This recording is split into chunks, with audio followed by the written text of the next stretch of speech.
You should already know what this is. And for those of you that aren't, just chill. See, we're going to get down to the other stuff here in a second. But what I'm always trying to get everybody to understand is everything is vibration. So, before we do anything else,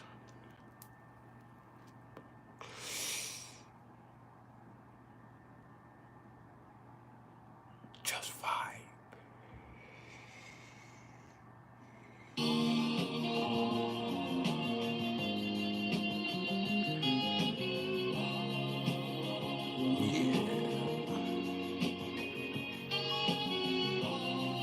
Everything is vibration.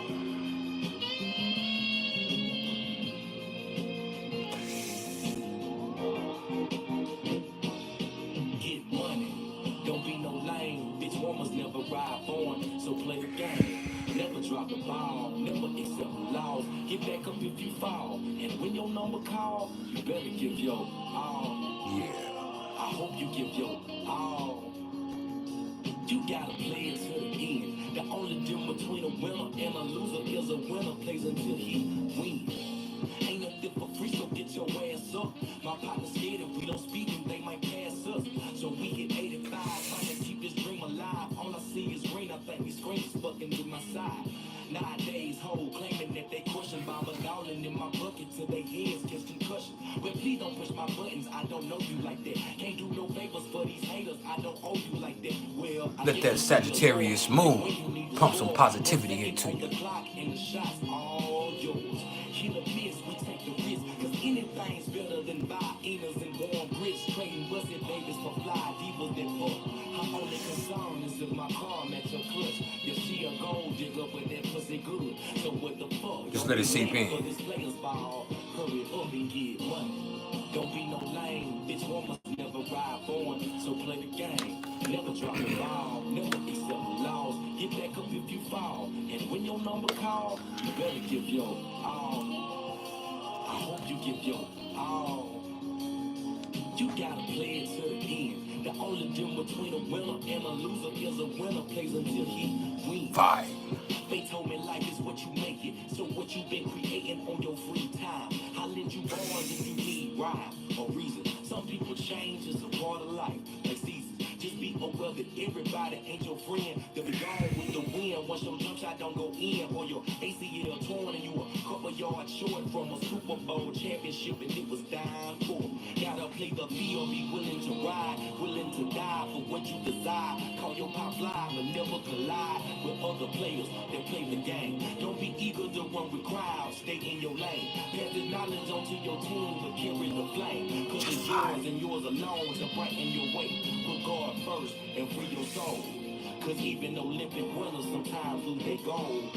So get money. Don't be no lame. Bitch, woman's never ride on, so play the game. Never drop the ball. Never This is that Sagittarius moon vibe. And when your number call, you better give your all. Yeah. I hope you give your all. Make sure y'all hit the like button as you come in the door. The only difference between a winner and a loser is a winner plays until he wins. We're going to take just a few minutes to let a few more people trickle in, and then we're going to get down to the nitty gritty. Now today, the nitty gritty is going to consist of us touching on the transits and elaborating on the aspects that might be affecting you. But then after that, we're going to get into the priceless top 5 wildest placements in astrology. Oh, yeah. So it might be crazy. But we're going to take just a few minutes to let the vibe settle in. Because we got nothing but fire going on today. We got the sun in Aries. We got the moon now in Sagittarius. So, we're going to say what the fuck we want to say, how the fuck we want to say it. And that means, if you haven't smiled yet today, now would be the perfect time to do so. I'm talking right now. This is my personal invitation. And if you can't find a smile for yourself,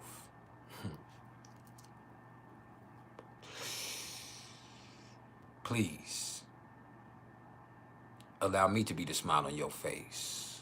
Because at the end of the day, all I am is the smile on your face.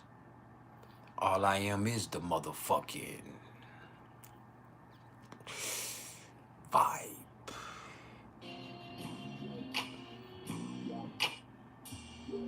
Yeah. This is a Sagittarius moon vibe too. What's up, Rachel Grider? Ain't nothing like cooking, just let it roll. Motherfucking shit, goddamn asshole. Ain't nothing like pimping, Just don't quit. Motherfuck you, damn shithead bitch. My diamonds in the lake say it's time to flow. Wonder how I got rich, they say I burn too slow. So, I'm from the O, I go for what I know.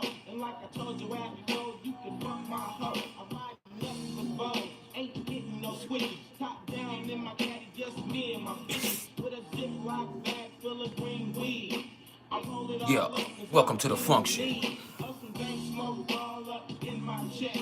Dangerous crew got the ground, we don't smoke that straight. Yeah. We getting funky on album 9. I smoked a few joints, bitch, now I'm fine. Studios in the cloud, smelling kinda loud. Nothing like pimpin', nigga, fun bill couldn't make me the motherfucking president. I make the White House a whole house and all the pimps could just set up shop like they do in Vegas. Legalize pimping for all the players. Putting fine ass bitches on the streets in the hood. Every year nigga trade for a new Fleetwood. Vibe. You know I'm rolling, I can't be faking. I come through and all your hoes not taking. Yeah. You know I'm rolling, don't do no simping. I'm a Oak Town player, ain't nothing like pimping. Ain't nothing like the pimp game, you should know. Never love a bitch or a hoe. You fell in love with her, don't trying to get them pants. And the next thing you know, your baby mama's a tramp. Don't get mad now, nigga wanna shove the bitch. Cause a year ago, you know you love the bitch. Now your stomach's upset and your feelings are hurt. She got you looking like an old banana peel in the dirt. Bitch, slipped up and hit your ass for a lick. Talking that motherfucking baby shit. You's a punk ass nigga, can't you see? That's the difference between niggas like you and me. I got bitches on my mind. It's been like that for a real long time. Yeah. I know the way them hoes take your cash. They let you fucking make you pay up fast. Trick nigga, why you wanna be like that? What's up, Kiara Jones? Take the fat ass step. Couldn't tell them hoes nothing but the punk in you. Cause they already Welcome to the Vibe Tribe. Big back Ben Franklin do the bitch just fine. Should be taking all of yours and can't fuck with mine. I'm the M to the A to the C and We're gonna get to the cosmic stuff in a second, but the vibe comes first. there ain't nothing like pimpin', just let it roll. Motherfucking shit, goddamn asshole. What's up, Lily? Like pimpin', just don't quit. Motherfuck you, damn shit head bitch. Lights, camera, action cut. Hollywood, look out, the bitch is coming up. She took acting classes, about to be on her way. On a Greyhound bus from home to LA. She said it wouldn't take long to make it to the top. Just let that vibe hit you. We don't give a fuck. Then I'm gonna take you to the cosmos and tell you what's going on energetically. Tell me what do you think? I walked up to the bitch in my clean ass suit and I told her I've been watching you. I peeped you out from the bar. You must be a model or Not yet, but I'm gonna get there, Hunter Rooster. no, but that's my dream to see my face on the movie screen. I tell you nothing but the rain came out my mouth. She was talking about agents, I was turning her out. I said, listen real close. To what I'm saying. All you need is me, you don't need What's up, Nick Gertz? I see your name, that's cool. all you gotta do is fuck a few big shots. Cause if you can't do that, they're gonna hold you back. She was sucking up the game down to do all that. She said, show baby, I ain't no simp, but the nigga in the suit ain't nothing but a pimp. And all the white guys you had sex with, they weren't big shots. They was nothing but tricks. She came to me and said it just won't last. It might offend some, And I laughed and I kicked the ass. Cause all she but we got the sun in Aries. We got the moon in Sagittarius. We don't give a fuck. and just let it roll. Motherfucking shit, goddamn asshole. Gorilla pimps, just don't quit. I said murder, fuck you, damn shithead bitch.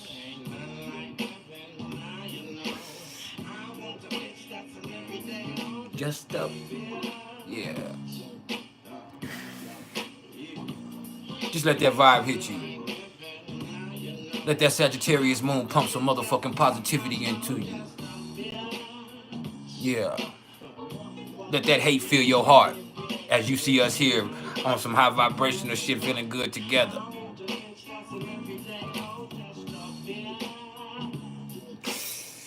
Yeah. In just a few minutes, we're gonna get into what's going on cosmically. Yeah.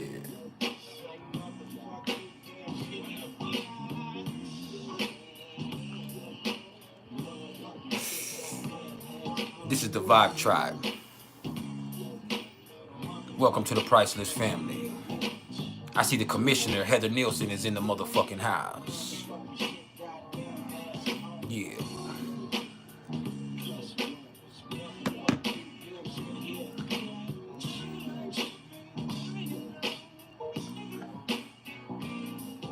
Yeah.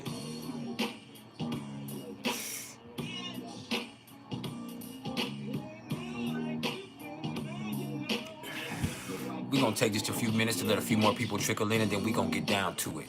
Now, today, we're going to touch on the transits and elaborate on the aspects that might be affecting you. But then after that, we're going to get into the Priceless top 5 wildest placements in astrology. Yeah, man.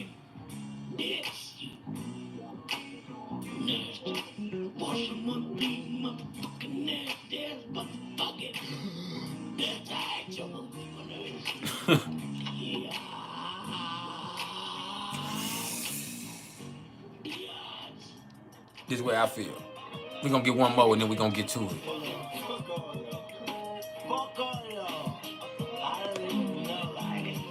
Rich wealthy.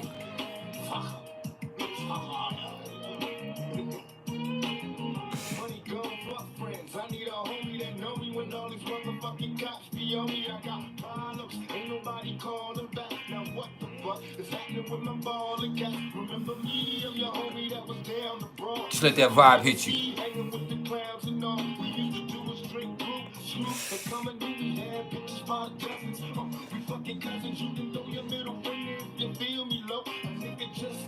E-Man 53, I'm a Pisces moon.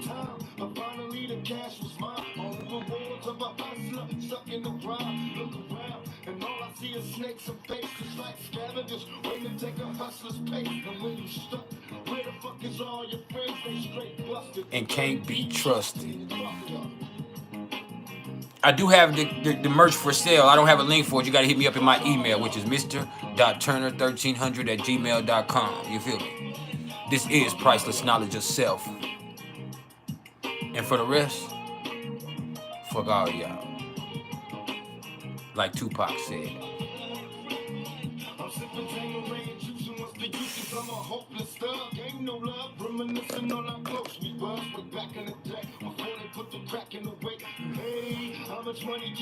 We finna get into it in just a second.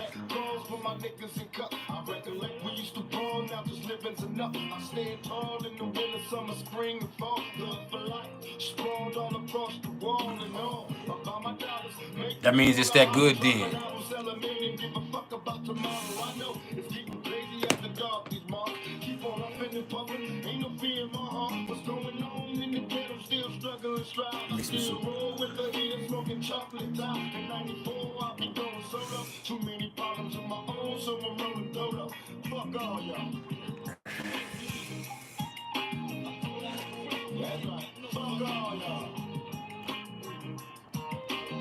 This is not a cigarette. There's no tobacco in this. So, I doubt that. What's up, Forrest Palmer? I see you a rider. Let me make you a moderator.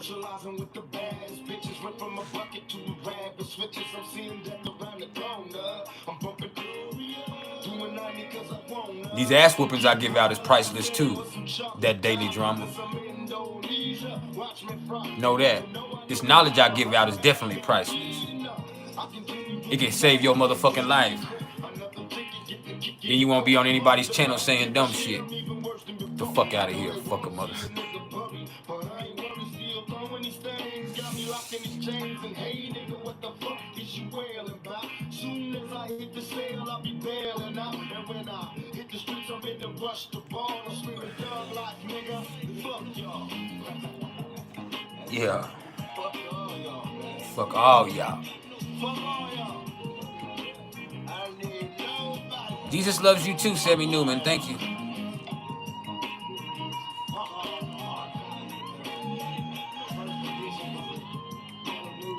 Y'all crazy.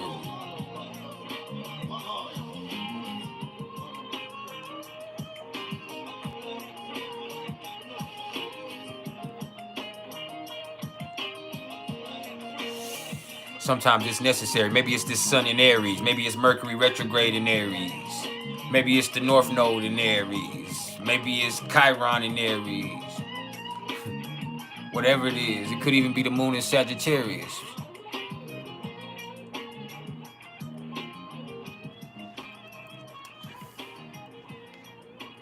Make me get dead in your ass.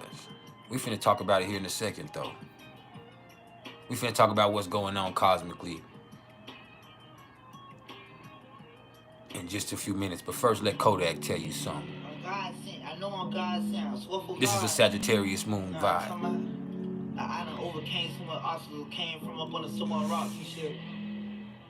Even though I be out here scheming, like a demon see me, I know I'm God sent. It's gotta be God. Gotta be God, huh?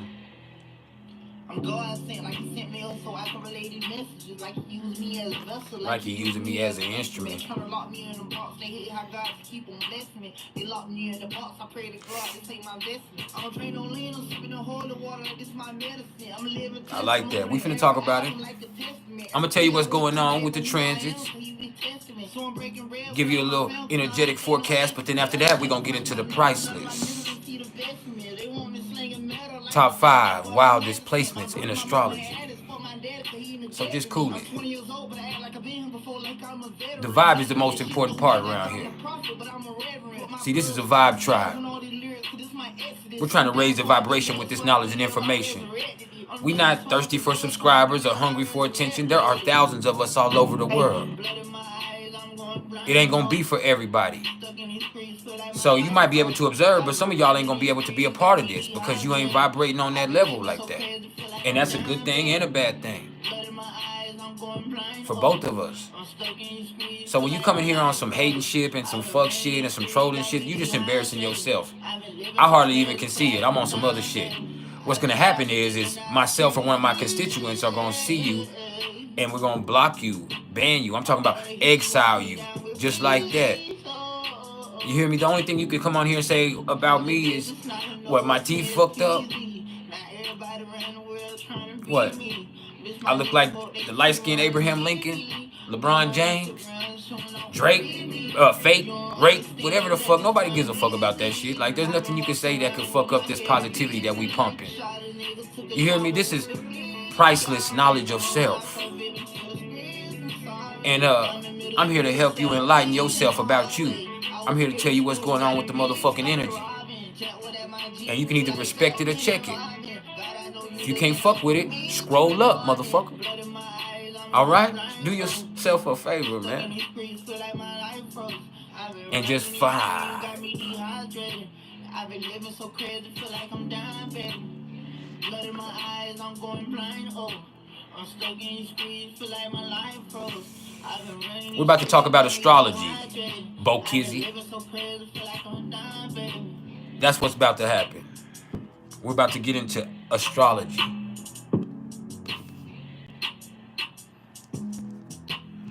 What's up, Star? What's up, Marcus Nuera? What's up, Brandon Williams? This is the Vibe Tribe, baby.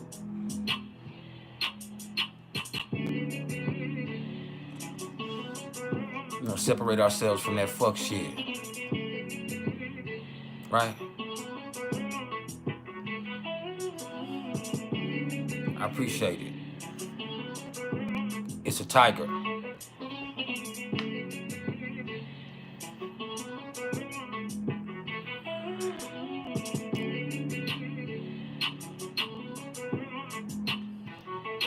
I'm a vibe. Oxter Gamer YT. I'm a guru. I'm a reflection of you. Now, let's talk about what's going on cosmically.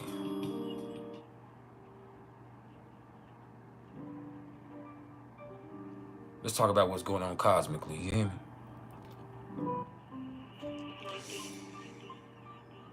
Because there's quite a bit to talk about. I run an international business, read a book. Now,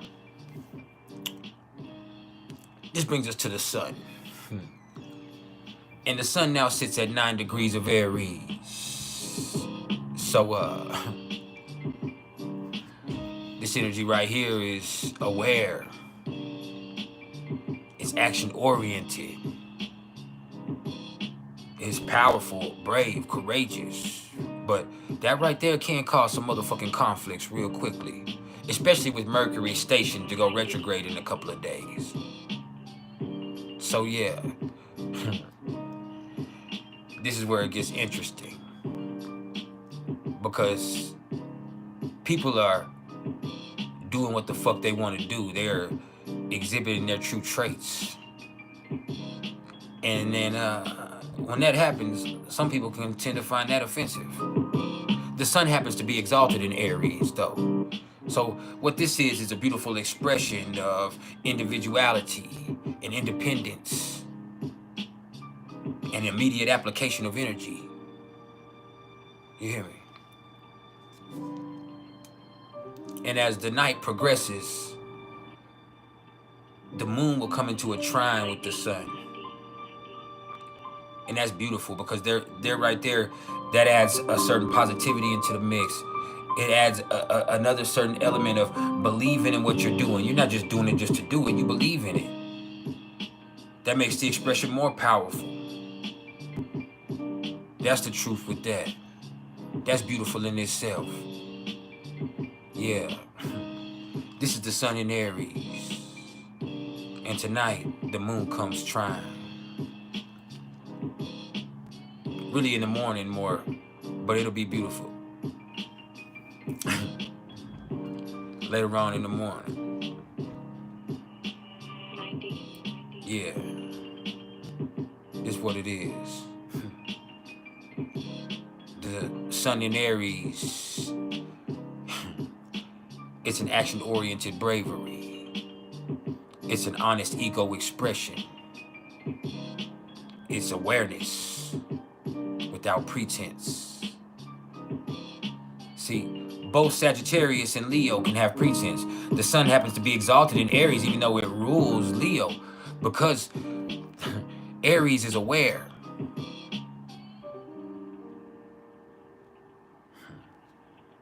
It's straight up and down. Just go. What's up, Astro Girl Quay? What's up, Bangladesh?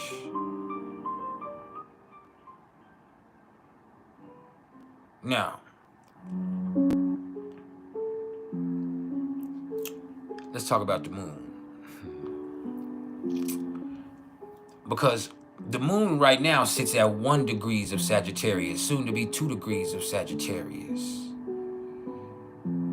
So, what this right here is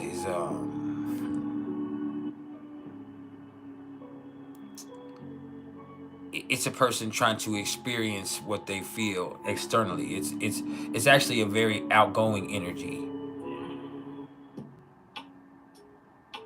It's more extroverted. People are trying to experience how they feel. So you have people that feel how they feel. You have people who project how they feel. You have people who hide how they feel.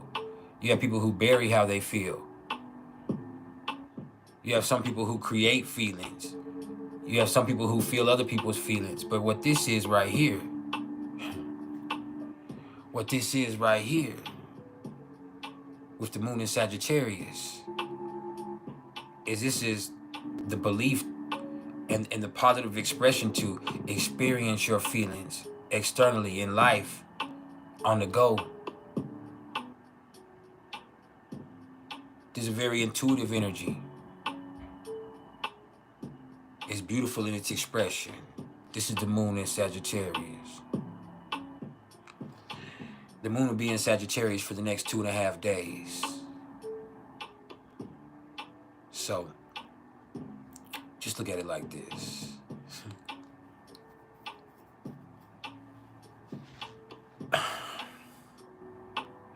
You have to date this right here and the positivity that it's pumping.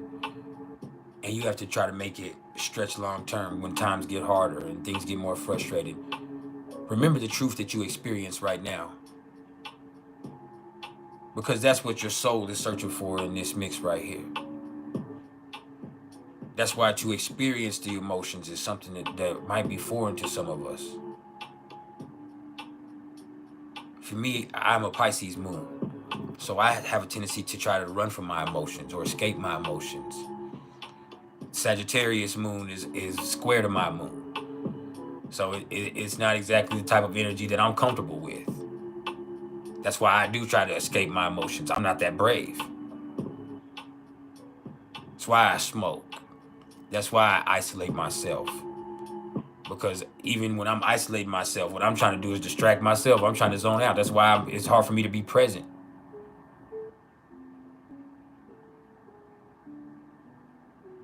And that's beautiful. But with the moon in Sagittarius, you can also have a certain idealism to your emotions. You can have sometimes a false optimism.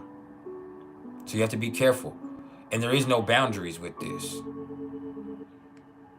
There is no boundaries. So with the sun in Sagittarius, with the sun in Aries and the moon in Sagittarius, what you get is a very brave energy. They're both fire driven. There's mutable fire and cardinal fire coming into a beautiful trine together. And so this is believing in what you're doing and acting on how you're feeling,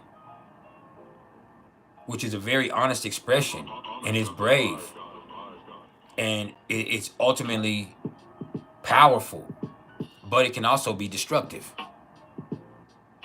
You think about the type of fires that get up in those forests and they change directions, or think about a fire on the plains in a windy place, and all of a sudden things are fucking progressing very quickly because you believe this shit, whether it's for the better or the worse, and you're acting on it and you mean this shit.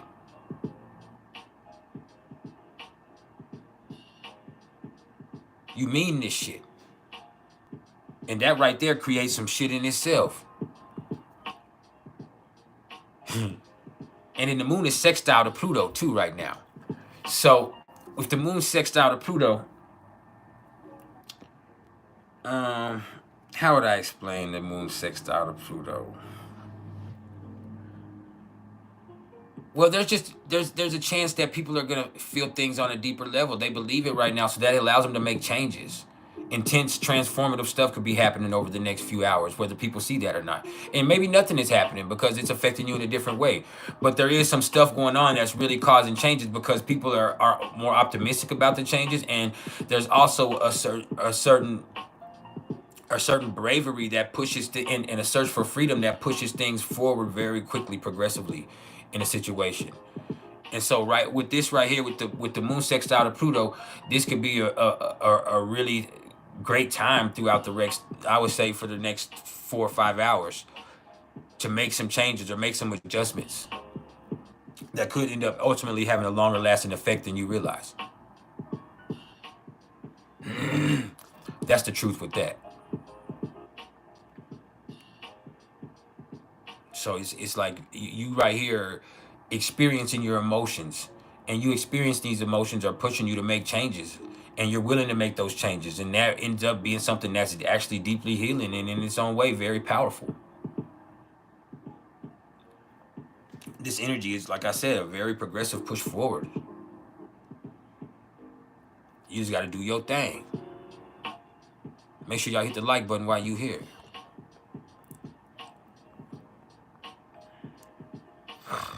Yeah. Now, that right there brings us to Mercury.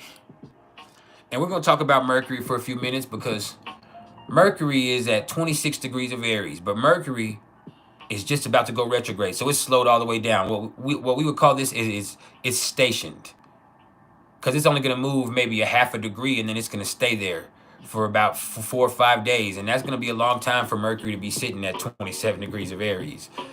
And so that right there causes irritations, it causes conflicts, it causes, you know, things to fester real quickly. And for me, I'm worried because it's on my north node, so it just makes me like, oh shit, here goes some karmic bullshit coming up. And I don't even feel it coming. Like, I'm like, man, this has been a great couple of days. I hope this shit is just some bullshit. But this shit's crazy. I mean, it's on my north node now, but I'm just trying to take it how I want to, you know, how I can, because it's Aries. You got to face it. But yeah, ultimately, we got Mercury going retrograde here in 2 days. We're really on Monday.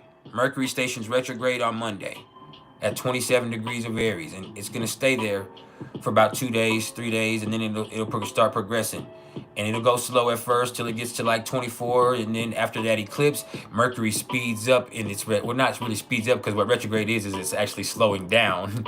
That's what a retrograde motion actually is, but it's gonna start moving more quickly through those retrograde degrees, to where it might progress like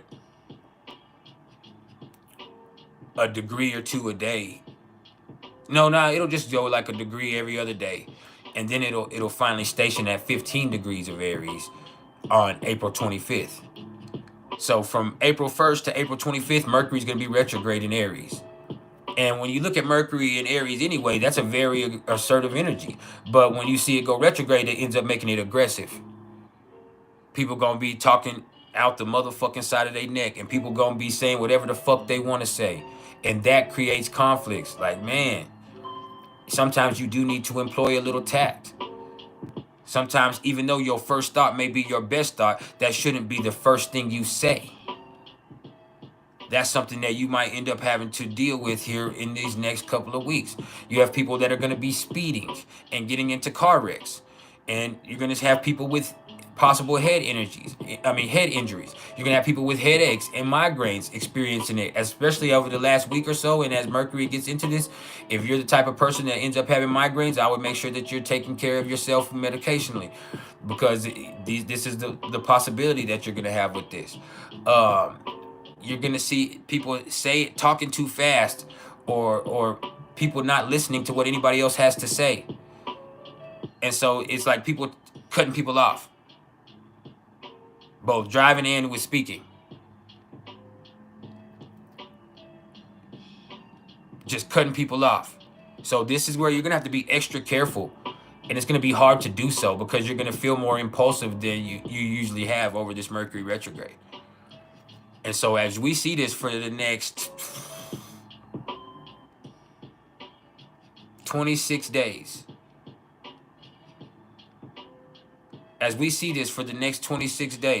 you're going to see shit really get irritated. You might even see certain things where people have inflammations.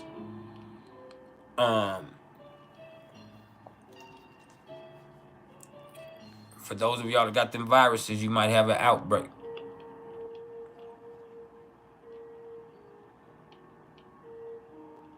So yeah, you see Mercury getting ready to go retrograde. Just understand that this is going to cause certain irritations, because this is Aries. Aries wants to be assertive and move quickly already. So when something is being forced to sit, or is slowing down, when things slow down, that's going to cause irritations, causes impatience. It causes impulsive reactions. Instead of that energy being proactive, it becomes reactive. And when it becomes reactive, that's more of an aggressive reaction. And so people are going to fly off the handle really fast, even if they really ain't like that. Like, you're going to see people just like get this really smart ass of fucking attitude real fucking fast. And you're going to be like, God damn. And sometimes if they might not even have an attitude, they just don't give a fuck. And then you give a fuck because you're taking things personally, and that causes an issue in its own right. So yeah.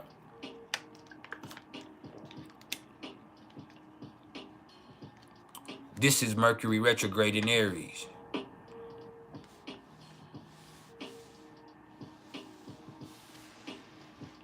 I would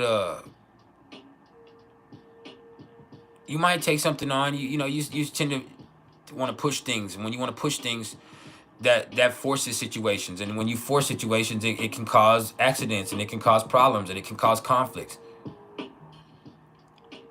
So yeah, that shit right there ends up being a thing with itself. With Mercury retrograde in Aries, there's gonna be conflict. There might even be blood. That's the truth. There's going to be some conflicts, and then we have during Mercury retrograde, we have that eclipse coming up on April 8th, which we'll talk about that when we get to it. Next week we'll talk about that. We'll really cover that next week several times, and we'll prepare for that eclipse coming up and what that could mean for and where it's going to be at, and where everything is going to be activated from that. But we ain't there yet. So what we going to do after that is get to the motherfucking Mercury retrograde, because this is from now, really, all the way till April 25th. You hear me?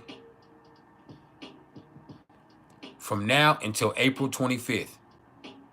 And Mercury retrograde is just going to be an irritating process. For real. This Aries. There might be times where people get enraged. There might be shit where people get into fights, get into spats, get into conflicts. Things can progress really quickly. This is cardinal fire.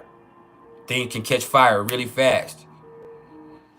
And so you just see shit start to have an inflammation to it. I'm telling you.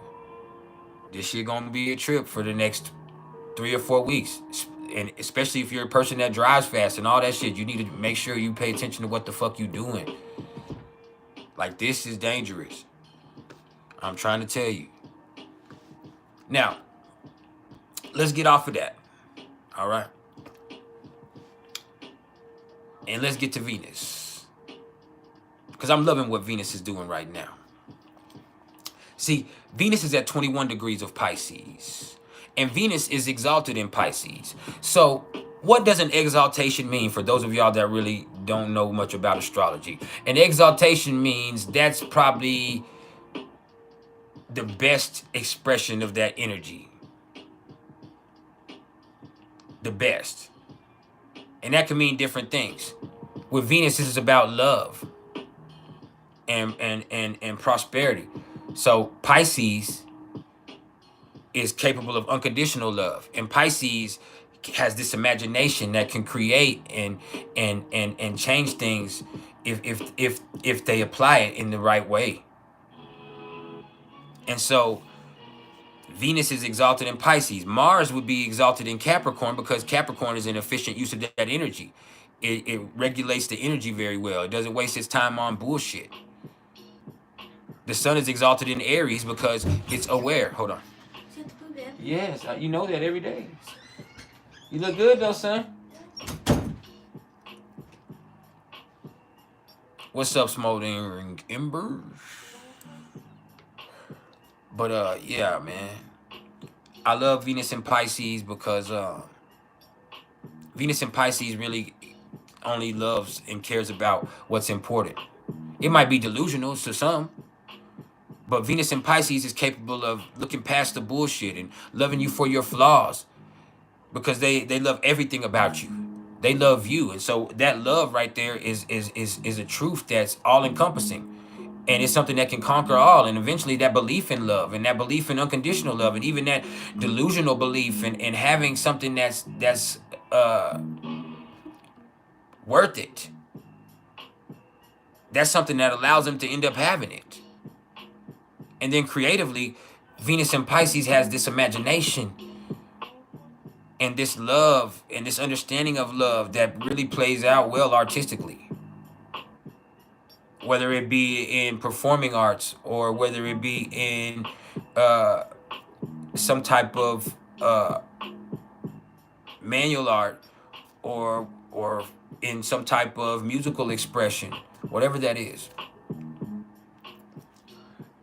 Venus in Pisces is capable of that. And then also that they're tuned in to things that really matter. And so that helps them in business deals because they know how they can help everybody in the process and they really care. So it's beautiful, but it can also be delusional. It can make a fool out of you. Venus in Pisces, like you could be looking past something that's not healthy. You could be willing to accept some shit from somebody or from a situation because you feel like it would help everybody. It can be self-sacrificial, and sometimes you end up being a sacrificial lamb that gets cooked, chopped. That's the truth. See, that's what happens when you're dealing with Venus and Pisces. Now, for me personally, this is conjunct my Jupiter. So I'm feeling really good today. I've been feeling really good all day. I look good too, right? Yeah, I know. I look good too, right? Yeah. Gap and all. Hold on, let me help you out, Brian Shoreline. Get the fuck out of here.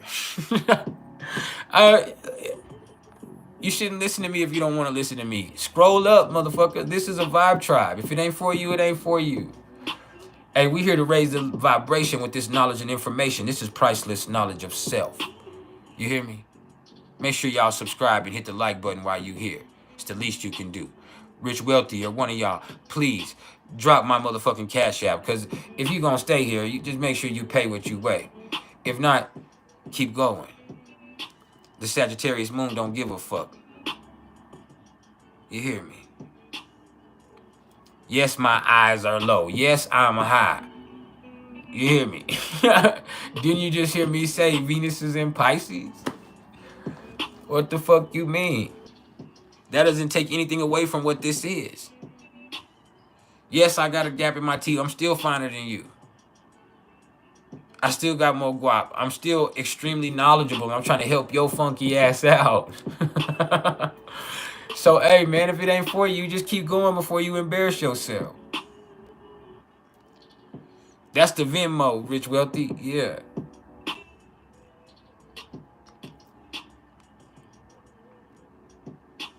But yeah, motherfuckers be tripping, man. Like, go start your channel. Then we'll come over there and fuck with you. You did.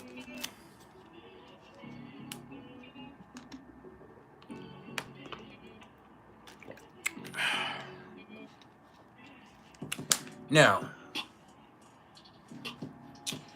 let's get back to where we were. This is a beautiful, positive experience. Oh, Love 12, 1212. What's up, my apprentice? Y'all say what's up to Love 12.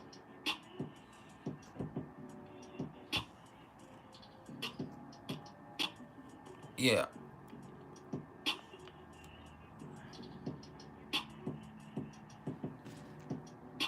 Okay, son. But yeah, man. Venus is also sextile to Uranus right now. Or Uranus. My daughter corrected me the other day. I said, I was telling her something about astrology, and I said Uranus. She said, why do you say Uranus? She said, we were always told Uranus. She's a Capricorn, so she want to correct the nigga. I said, look, man. All the brains you got from me. All the brains you got from me. I said it's pronounced Uranus. But yeah, man. I see that Venus is sextile to Uranus, so this could be very profitable. Maybe even prosperous. You just gotta fucking employ that creativity. This is Pisces and Taurus. You just gotta fucking think outside the box. Be willing to do something different. Be willing to switch something up and have fun doing it and watch how it pays off in a multitude of ways. You might just have some fun, but you also might end up finding some type of way for you to come out paid. This is Venus sextile to Uranus and Taurus. You hear me? Venus in Pisces sextile to Uranus and Taurus. This is like Trump deciding he's gonna make sneakers. I'm not gonna do the whole impression, but yeah, this is like Trump deciding he's gonna make sneakers. This is how we win the election. Black people love sneakers. And they do. Yeah. I know if I see you walking around in them Trump ones, I'm whooping your motherfucking ass. Yeah. I'll whoop your motherfucking ass. That's the truth. Now, look, man, Venus is sextile to Uranus in its own way. I would just say that's a refreshing energy. You know, it's it's just this exciting feeling that things can be positive and things can be better and you can enjoy life. I feel that way now. It's hitting my Jupiter. My Jupiter is 22 degrees of Pisces. Yeah, that's the truth with that, man. Like, and there's also, let me tell you this. When it comes to relationships over this weekend, I'm gonna tell you, with Venus sextile to Uranus, you got to be careful because there's gonna be this tendency for a sudden motherfucking magnetic attraction to somebody. Like all of a sudden, you all of it just feeling a motherfucker. And this is Pisces, so you might be seeing a motherfucking delusion. That shit might be a facade, and you got to be careful because you really gonna end up having a good time and having a valuable experience. But at the same time, like, you can make things complicated for yourself in your life by just indulging in something that's not real. Developing a motherfucking fantasy about a person or a situation real fast, and that ending up creating a complication for you. So just remember that with Venus in Pisces, sextile to Uranus in Taurus. Some of y'all might not be able to understand that with your goofy ass. You hear me?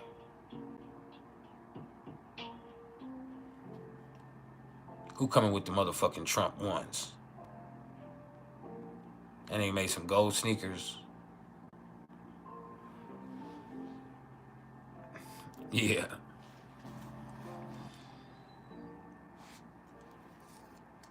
Trump made some gold sneakers.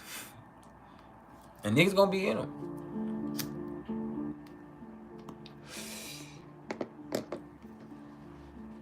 If they, you know what I'm saying? If I didn't get caught, I might. Nah, I'm just playing. But yeah, that shit gonna be crazy. Look, that's exactly. Trump gonna sell y'all on stimulus. That's all you gotta say is he made sneakers. He's gonna give stimulus, and Trump is there. They don't give a fuck that he finna go to prison or nothing. Trump might not make it to the election, dog. And if he does, he might not make it long after.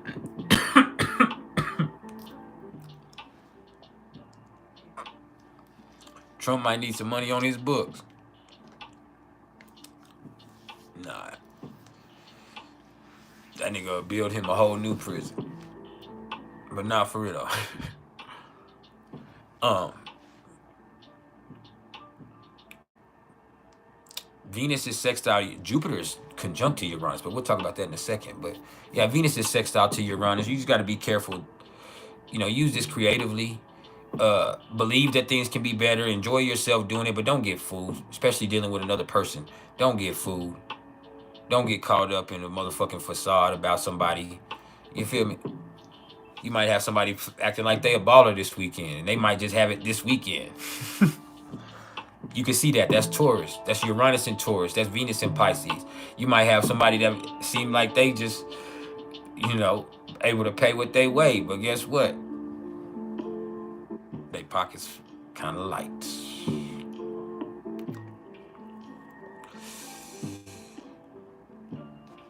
That right there is Venus sextile to Uranus in Pisces.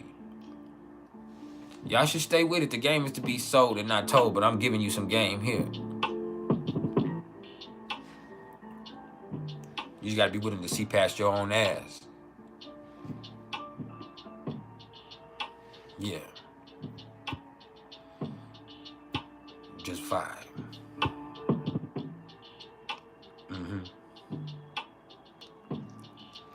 Now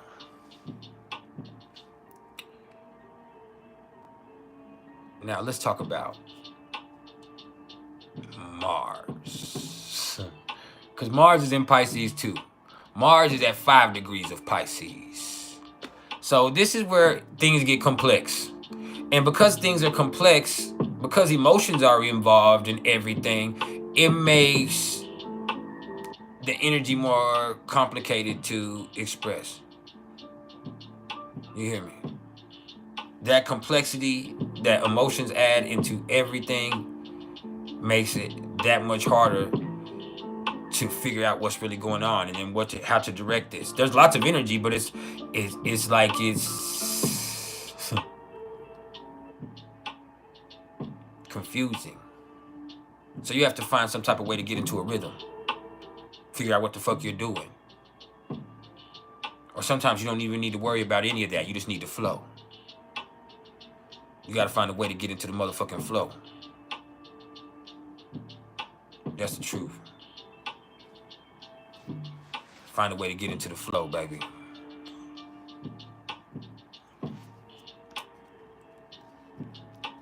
That's it.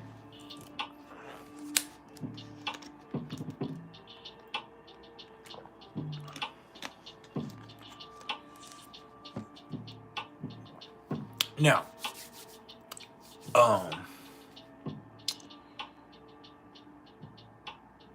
that right there brings us to Jupiter, because Jupiter is at 16 degrees of Taurus. So Jupiter represents philosophy, luck, blessings, values, and the energy that's just most easily expressed here. But being the most easy expression doesn't make it the best thing for you. See, you could get stuck. Jupiter knows no boundaries. Taurus is stubborn. It's patient. It's cool, calm, collective. It's accumulative. It's about what's valuable. It's sensual. It's hedonistic. Yeah. This is Taurus. So you could also see gluttony, laziness, stubbornness. Yeah. See, that right there is addicting in its own right. This is a philosophy of abundance. This could be overindulgence. This right here could definitely get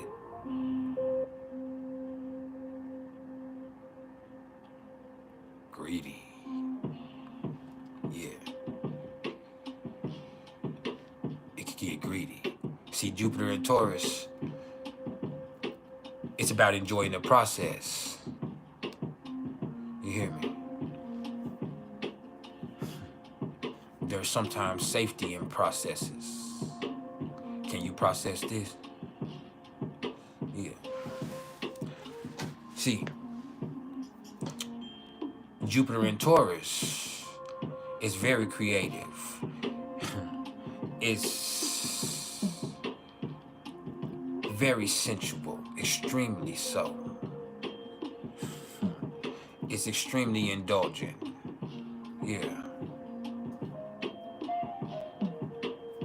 But it's also greedy. Yeah. Now, this brings blessings when it comes to money. Don't get it twisted. This is Jupiter in Taurus. Jupiter does bring blessings. It is luck. So this brings luck when it comes to money matters. It's some motherfucking money out here to be had. People gonna come into some money over the next few months, especially right now with Jupiter conjunct to Uranus or Uranus or however you want to say it in Taurus also. See, that means you could come up all of a sudden. You stayed down and now you came up. That's Jupiter conjunct to Uranus or Uranus. I hope Uranus for the win. You hear me? Yeah.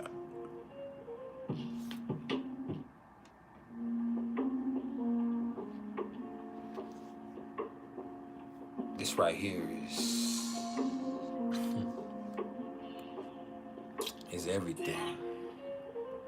Jupiter and Taurus really, it allows you to find a way to stack it up. Now Uranus and Taurus gives you a way for you to all of a sudden get a jolt of energy in a certain area. And usually with this also being in Taurus, that's in the financial area. You might not see something in this way of stability. It might not be something that's going to be a long-term thing that's going to keep coming and keep going, but you might all of a sudden actually get a nudge in a certain, or you could also see a sudden expense come up. This right here is also a quick possibility, and you can spend some money all of a sudden unexpectedly. Like my dog has been sick, so we've had to spend a lot of money on my dog being sick. I myself have been wanting to eat out more and more and more the last few days and the last few weeks, so I've been spending a lot more money on that than I usually would. You know, I've been really eating a lot, and Taurus also is gonna kind of rule that area of eating too, but it's the enjoyment of it. It's not really the nourishment like that comes with Cancer. So yeah, this is where we at with this. This is Jupiter conjunct Uranus. So you can end up spending on things that really ain't necessary, but you could also make money all of a sudden, just like that. I'm talking about come up just like that. Yeah, that's the truth. What's up, hey Mia? Now,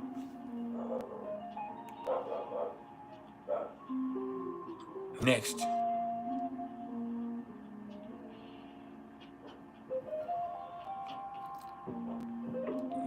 that brings us to Saturn.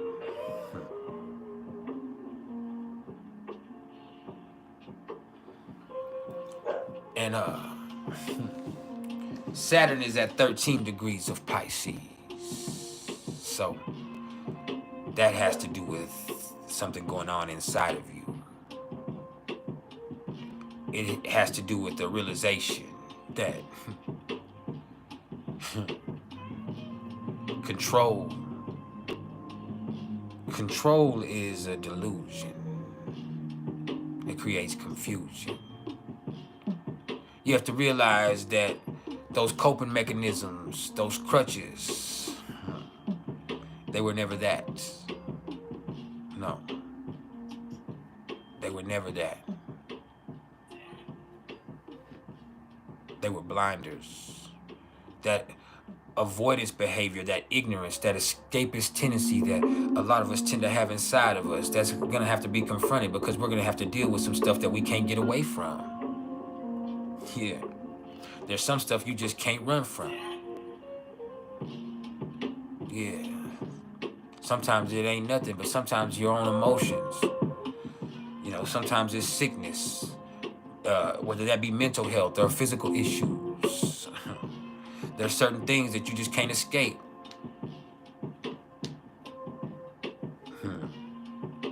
That's the truth of it.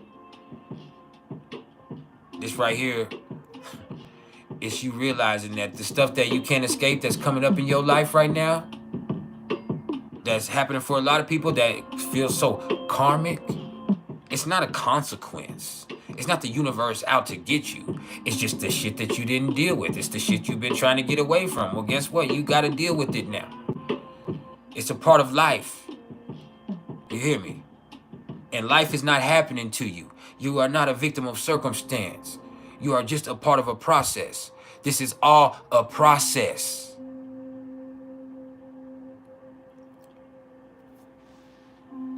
Your body has so many systems that are comprised of many different processes. You hear me? This is just a process that's part of a systemic projection of reality. This right here. The pain is a part of it. the fear is foolish and pointless. That's the truth.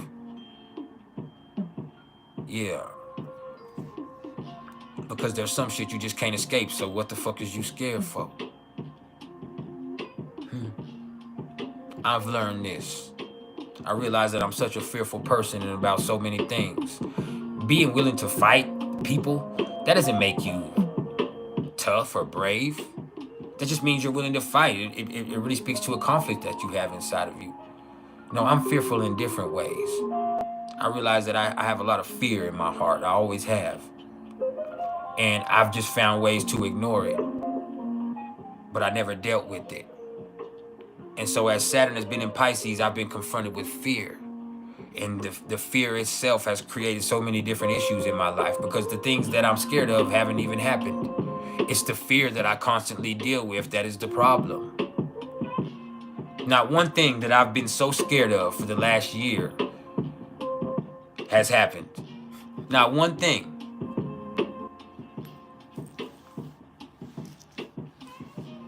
But the fear has been real. And I've dealt with fear constantly. It's interesting.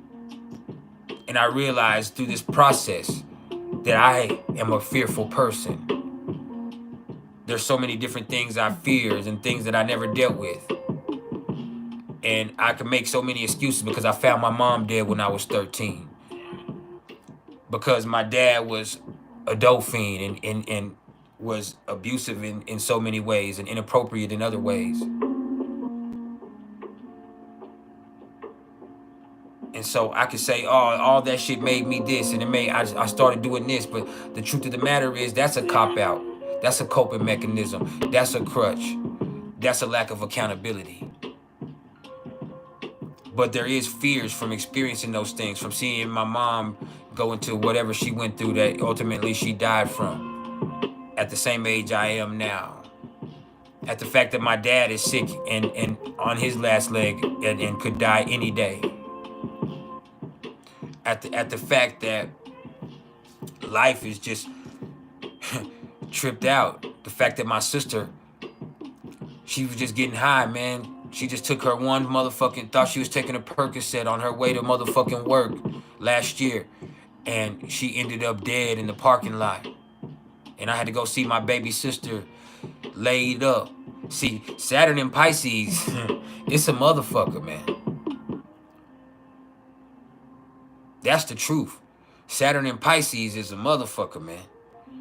That's why people are overdosing so much, because they're just trying to, but that shit is taking on a way more sinister, approach now. Once fentanyl came into the game, it ain't never gonna be the same. You can't snort powder, you can't pop pills, because anyone could be your last. You don't know what this motherfucker has. You don't know what this person done did. As soon as that motherfucking fentanyl came into the game, it was a killer, man. That's the truth. With Saturn and Pisces, this shit is a trip. Because there's so many people that are trying to lean on those crutches and getting themselves in trouble. And even if it ain't that, you start to see people that have health issues that they've tried to ignore, like myself. They have mental health issues that they try to ignore, like myself. They have resentments that they have inside of themselves that they tried to harbor, but never deal with or see where it comes from. And it might not even be something that's real. They might be thinking a person has a problem with them or a person's out to get them, and that person ain't even worried about them. What they have is a delusion and a fear that they created inside of themselves that ended up coming out as resentment, and that created a whole complex issue in itself. But that has to be dealt with. So you got to deal with your own shit, and life is not happening to you. This external circumstance shit, it happens to all of us. The world is crazy. There's been wars before. There's been genocides before. The world has been destroyed before. People have died. People get sick. People do die. People do get sick. You might. That's just a part of this motherfucking shit that we're here experiencing. There's no reason to sit up there scared of it or let the motherfucking feelings just fester. None of that shit. That shit becomes an addiction in itself. Yeah, that shit right there becomes an addiction. You become stuck in it. You start to wallow in it. You can even drown in it. Yeah. This shit is crazy. Saturn in Pisces it's not karmic in the aspect that this is the consequences of something that you did. This is the shit that you left undone. This is that unresolved material coming back up. You hear me? This is that shit that washes up on the beach. This is that miles and miles and miles long trash pile that's in the ocean that nobody speaks on. That's the truth. It's there. It's dangerous. You hear me? This is the North Sea.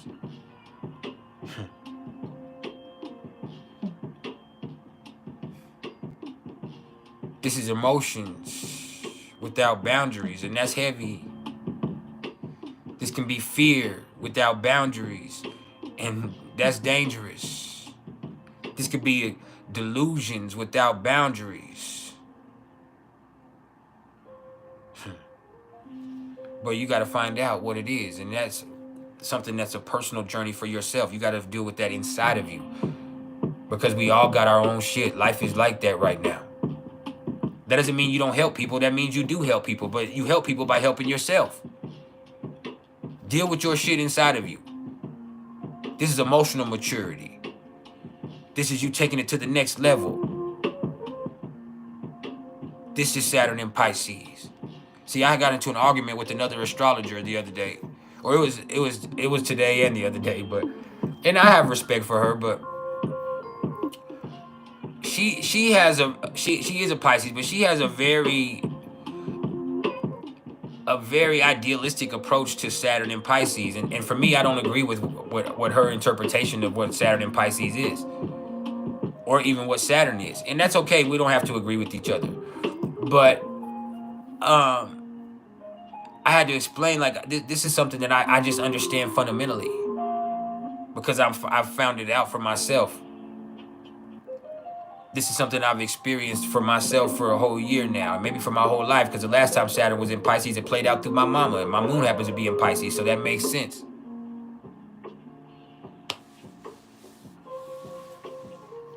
That's the truth. So I've so many times in my life turned to addiction, but this time fear has been the addiction. I can't get away from it right now. I'm strung out. That's the truth. I've been strung out on fear for a year. It's like I'm not even here, because I'm stuck in a place called fear. I just gave y'all a haiku. I don't even like you. Yeah. That's what this is. What's up, Earthshaker, the 9th avatar? Sorry, I almost knocked my mic over. This is where we at with this. So, next, this brings us to Uranus. And Uranus is in Taurus.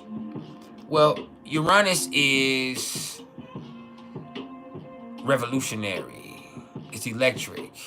It raises the vibration of everything it comes in contact with. It can even create chaos. It's the unexpected. It's the bizarre. And even if you don't think, I'm telling you, you are. You are bizarre.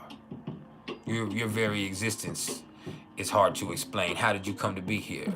How did you come to be exactly as you are?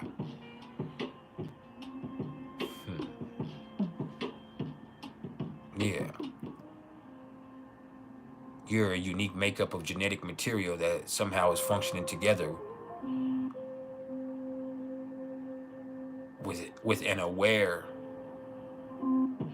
attachment to it. And when I say attachment, I'm talking about maybe something that's parasitic, or maybe something that's a soul, or maybe it's something that's controlling it from somewhere else, remote. Yeah. Maybe you're just a motherfucking brain in a jar somewhere. This is your avatar. Yeah. But the truth is, besides all that shit, with Uranus, or Uranus, with Uranus sitting in Taurus, understand Taurus represents stability, security, finances,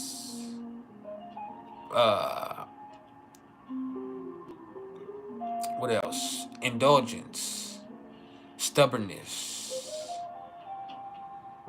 So with Uranus in Taurus, first understand Uranus is in its fall expression, means that it doesn't like being in Taurus. It doesn't like being in Taurus because Taurus is too motherfucking stable. Uranus don't want stable. It don't want it to be safe. It don't want it to be secure. We want to ramp things up. We want it to be chaotic. We like Scorpio better. Scorpio changes things. Scorpio is intense. Scorpio is dangerous. It's extreme. So when Uranus gets in Taurus, it creates a certain irritation. So what it does is makes the market unstable. It means that there's no way to tell what's going to be profitable today and what's going to be profitable tomorrow. There's not a bull or a bear market. There's something that could come out that could be wildly valuable, or there could be something that's been wildly valuable that all of a sudden becomes devalued. It gets canceled. People can make up something about some type of product or some type of company, or somebody within that company could be exposed for something publicly, and then all of a sudden that shit is not worth anything. Look at Vince McMahon. He's still a very wealthy man, but he had something come out about him that now he cannot even be who he wanted to be with wrestling. He's had to sell $450 million worth of shares of his company, and he's been taken off the board, and he's been banned because some shit came out about him being a fucking pervert.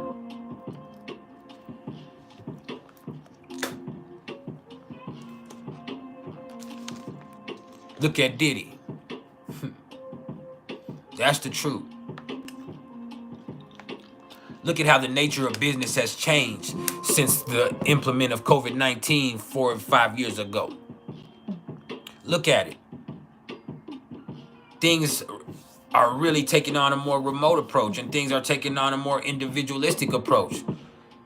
People might have a regular job, but a lot of people are also self-employed because they've monetized whatever they're doing with social media, whether it be YouTube videos, whether it be TikTok videos, whether it be Facebook, turning your profile professional, whether it be Uber, whether it be DoorDash, whether it be Grubhub, whether it be Lyft, whether it be GoPuff.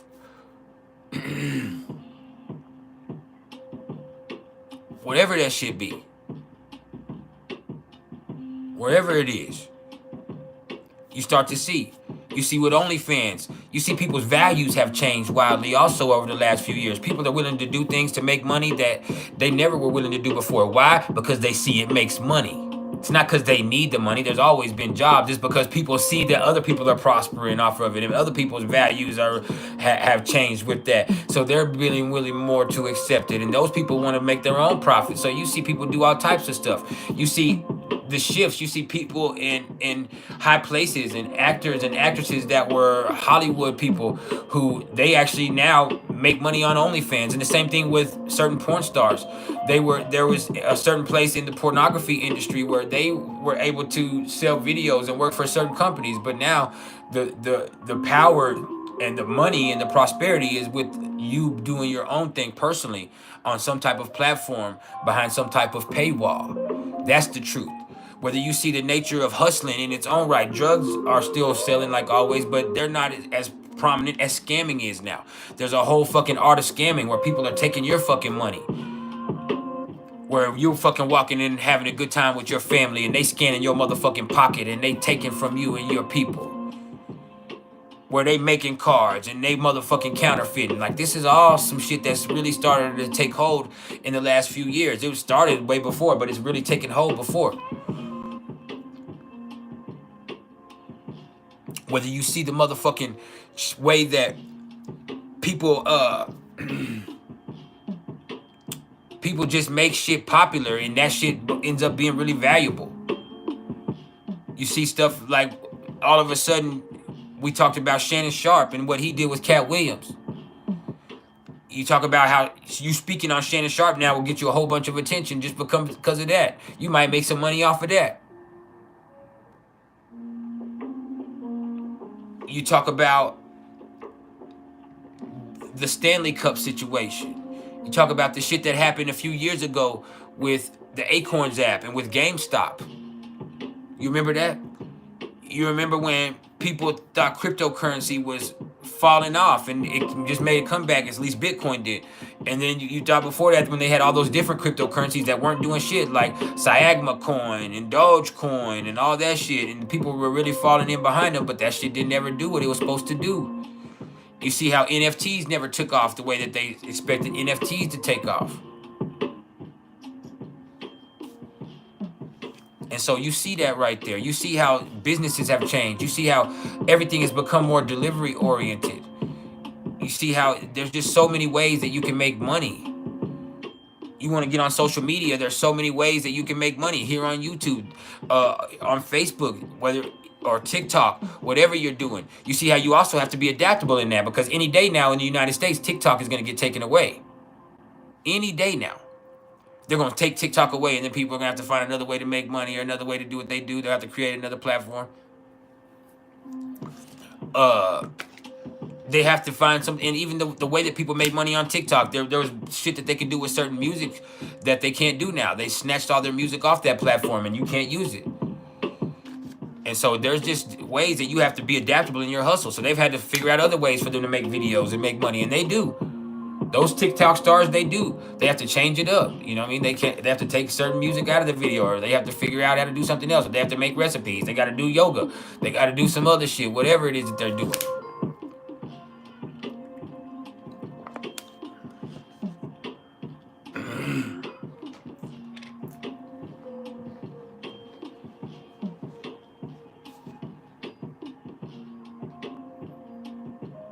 So you just have to be able, thank you, Mia.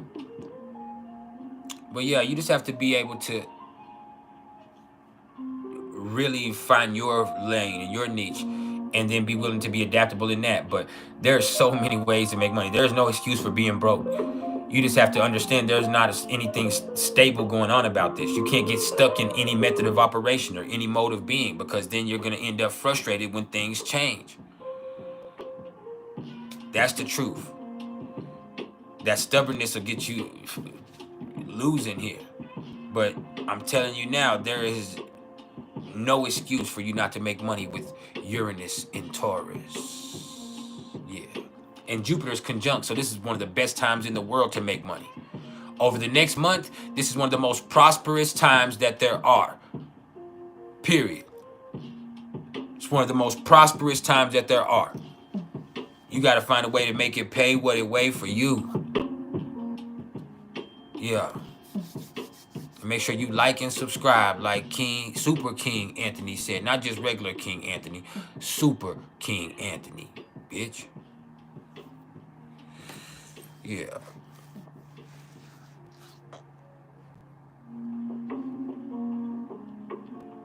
Some people ain't going to be able to handle it. Now, let's keep going, because we still got to get through these transits before we get into the Priceless. Top 5 wildest placements in astrology.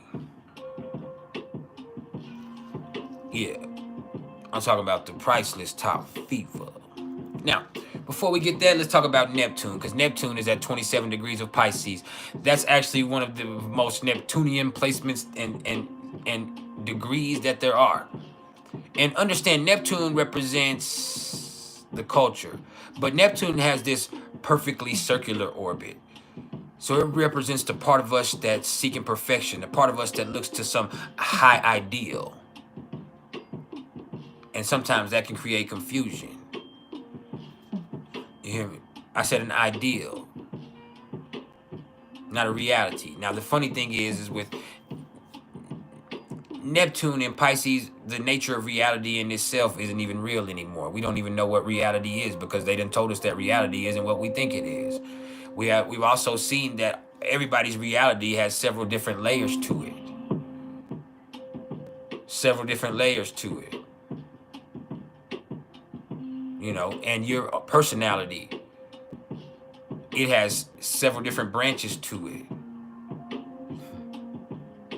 You have who you are when you're in the bathroom by yourself. You have who you are in your personal relationship. You have who you are at your job if you have a job. You are who you are on social media, which is completely different. You hear me? And then you might have several different types of social media accounts. So you might have different personalities on all of them and you don't even realize it. And so the truth only resides inside of you. You see that we live in a culture that's very copycat. So people don't give a fuck about what's right. They care about what's trending. I always tell y'all, with Neptune and Pisces, the crazy thing is you could walk outside right now and somebody might whoop your ass. And once you got attacked, it might not be anybody that comes to help you, but there will be a video of you getting your ass whooped high up on the internet within 5 minutes. And if somebody does help you, there's going to be somebody filming that person to come help you. And then y'all both will be viral before y'all get to the motherfucking hospital. That's the truth. That's the reality that we live in.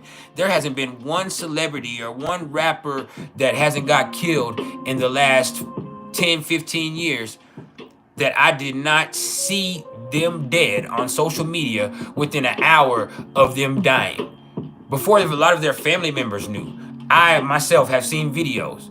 I remember when XXXTentacion got killed. I saw him dead in his car on Snapchat somehow. I don't even know how I saw it. On Snapchat within 30 minutes of him getting killed. The same with PNB Rock. I don't even know who that is. The same with BTB Savage, who I didn't even know who that was.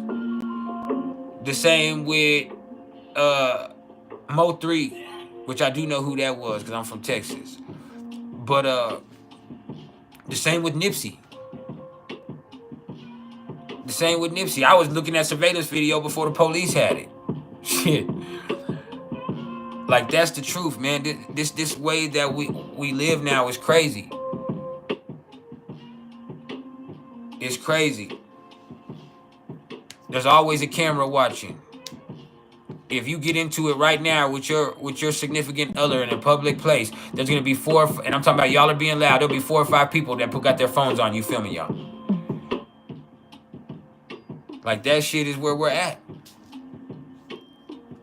And we're more connected than ever, but we're more confused than ever. You hear me? We're more confused than ever. People don't give about what's real, because real ain't even real no more.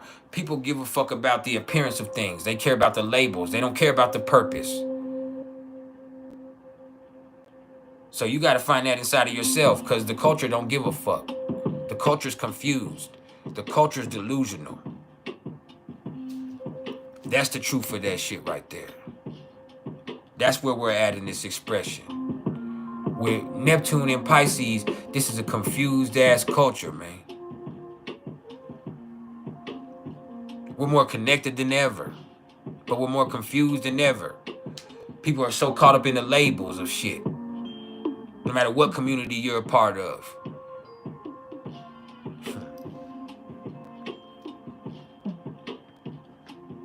Nobody cares about what it really matters deep inside or what it's really about. You also see with Neptune and Pisces, spirituality has become a fad.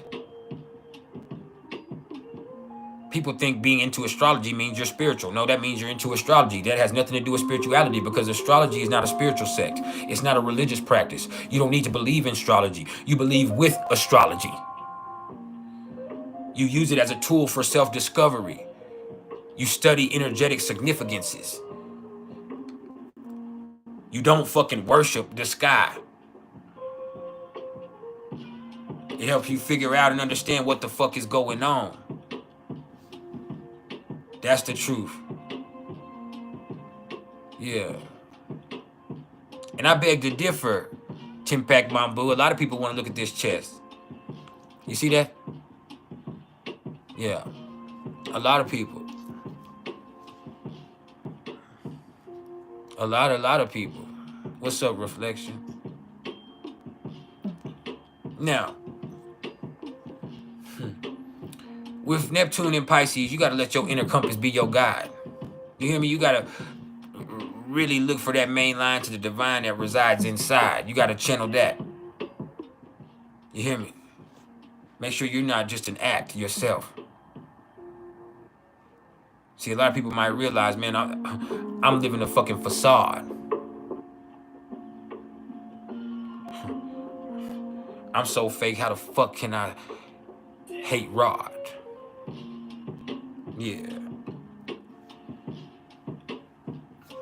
That's the truth. Because hating Rod means you hate God.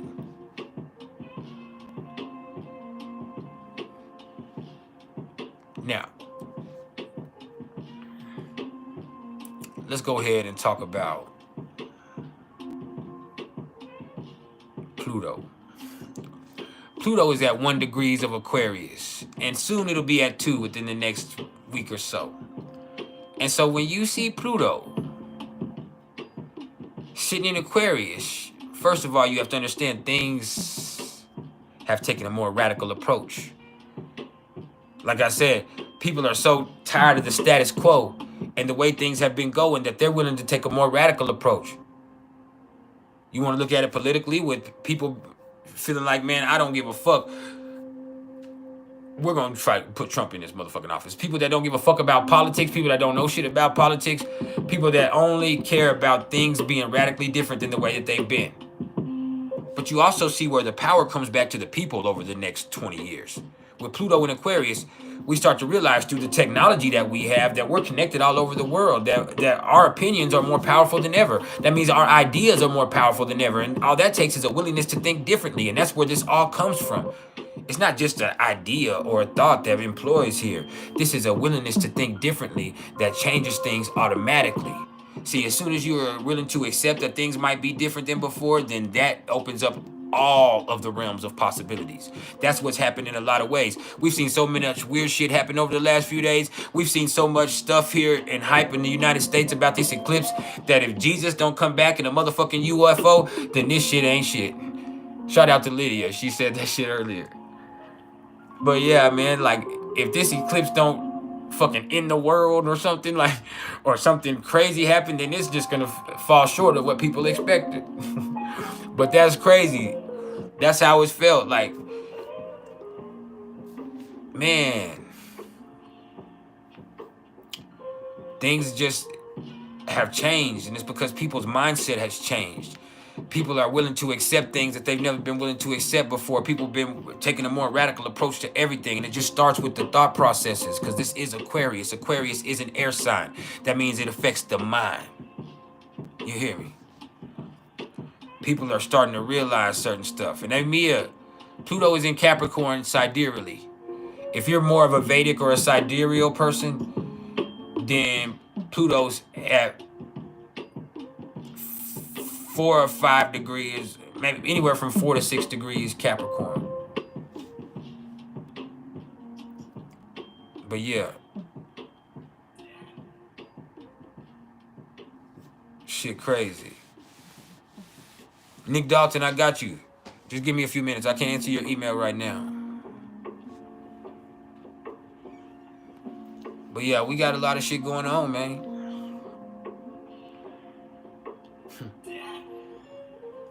Pluto's in Aquarius, and people are taking a more radical approach, and things are changing. And the whole nature of the world has changed. You have to look, and we're probably going to have a war because something new has to come from this. And there's probably going to be several wars on several fronts here. Except for the ones that, besides the ones that have already started. And it's not a scare tactic that I'm trying to tell you, I'm trying to give you. This is the way that politics work. The fact of the matter is, there's no way for Israel or Palestine to come to a peaceful resolution now. They can have ceasefire for a couple of hours, but they're not going to come to a peaceful resolution. Something new has to come from that. Something completely new that arisen from the fucking crumbles of Gaza.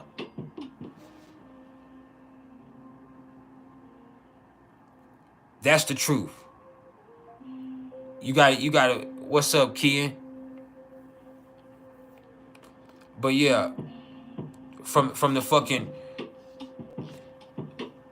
spoils of war, so many things have made. And see, with the United States was actually created, not the land, but the country, the people, the republic, the democracy, however you want to take it, was created the last time Pluto was in Aquarius. So this is more of a time for reckoning. And with the United States, there's several things going on several fronts. See, the war with Ukraine and Russia, that shit's taking a turn to where the Ukraine's going to be completely destroyed if the United Nations doesn't step in. But if the UN steps in, then Putin's going to ramp it up. And then he could garner support from North Korea. So you start to see one of those processes take place. You start to see that the relationship between the United States and China because of Taiwan has already been very instigative. It's already been very instigative. You've seen supposedly spy balloons, and you've seen people create rhetorics about wherever COVID-19 came from and what COVID-19 really was. You see people that just say that they're on the brink of completely disrespecting each other. The United States feels like China has came and disrespected them with the balloons and with them coming and buying up all of this land around military bases, with whatever's happening with that. Whether you feel like China feels like the United States is disrespecting them with their relationship with North and South Korea and with the way that they're handling Taiwan. And so you see this shit start to play out in the process, man. You see that shit is not just gonna resolve itself. You see that the United States has problems internally with Texas and with several other states. You see that at the border of Texas, there's a standoff between the Texas National Guard and the United States federal troopers. Even though they should be a part of the same military outfit. That's the truth because of the border fence. Texas openly defies the United States, and the governor of Texas openly talks shit about the president on social media, which in any other country would be treason, even in a democracy. But this is freedom of speech here, so he gets to speak like that. And I'm not saying he's wrong or he isn't. I'm just saying that's how it goes. But there has been certain incendiary acts between both parties. You see that several states have actually sued the national government or the United States government because they do not want Trump to be allowed on the ballot. They said Donald Trump should not be allowed on the ballot because of the insurrection rule, because of what happened in the Capitol riots last year. Trump should not be allowed to be on the ballot. Washington, Colorado, and I think Ohio maybe, but they've all sued the United States government and taken it all the way to the Supreme Court and saying that they don't believe Trump, and that's a whole problem in itself. That's a whole problem in itself. So you see where things have been set into motion that really, really say that things are going to have to change. The way that the government operates is going to have to change. The way that politics work in the United States is going to change. It's going to change. Trump, it might go with the Republican Party, but he's hardly conservative. He's actually so much more liberal than Joe Biden is in his expressions. He just has conservatives behind him. A lot of people don't understand that. And then you see that Trump is not a politician. He's a businessman. You see that Joe Biden is a politician, and that's not a good thing. He's a puppeteer, maybe even a puppet. You don't know who's the puppet and who's the puppeteer when you're dealing with him, especially with his age. So you don't really know who's pulling the strings. You know, neither one of them are powerful.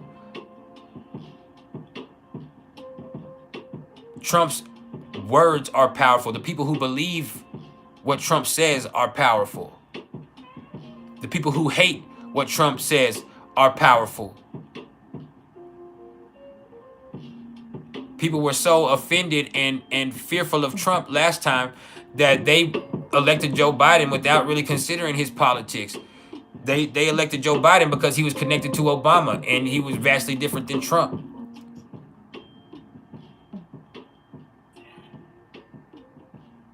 That's the truth. And then all of the same, or really the exact opposite of the people that voted for Obama were the people that voted for Trump. And then now you have the people, period, feeling like they need a radical approach. So the people, you know, I would look at it as being probably a landslide election this time around if Trump ran, unless there was something like that's the truth. So neither one of them are good choices, but the people want something different. They require it. And so eventually we're going to hit on something that's better. It might not be in this 4 years. It might not be in 8 years, but eventually we'll get something that's better. But first it's going to be radical, and that might seem destructive, but things have changed. This is something that's more revolutionary. And sometimes when things are getting revolutionized, that means the destruction of something else. That means that something new has to be created that comes from the ashes of something that was burnt down. So yeah, you start to see how this shit is starting to fester. Now, that brings us to Chiron. And Chiron's, this is the wounded healer, but he's not just the wounded healer. Chiron is a warrior, a scholar, a poet, a teacher, a lover, a son, a husband, an artist, a philosopher. There's so many complexities, but in order for you to find out what that really is, you got to first realize that there's some things that you need to address about yourself.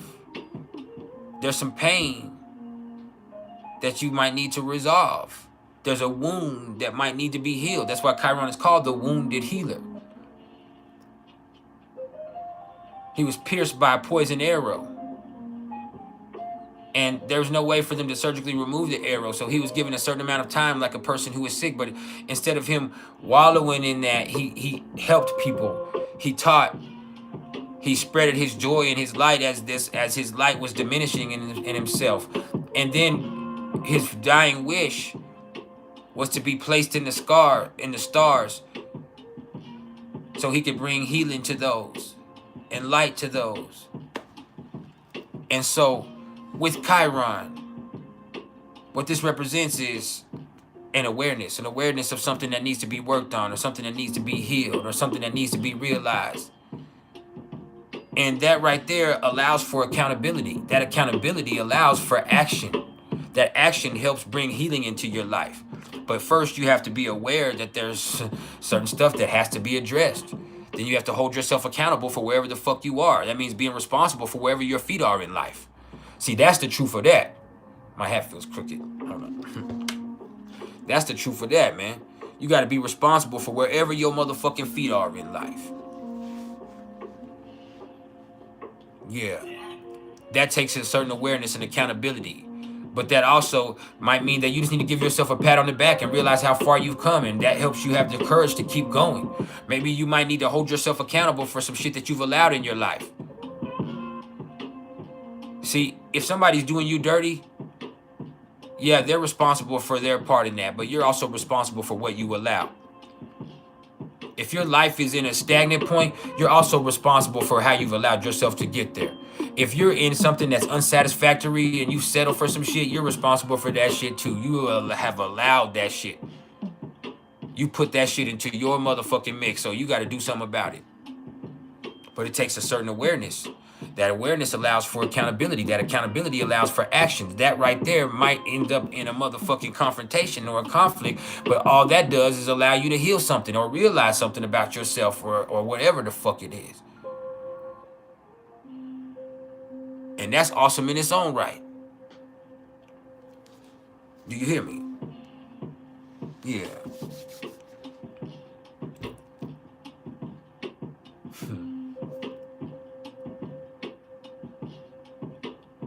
This Chiron in Aries, and Chiron is at 18 degrees of Aries.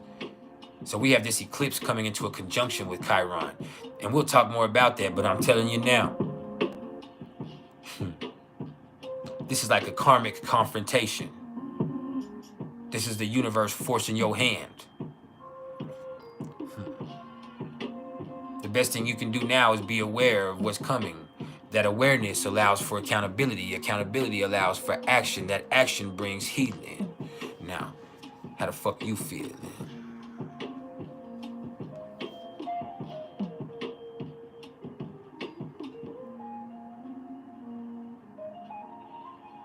Yeah.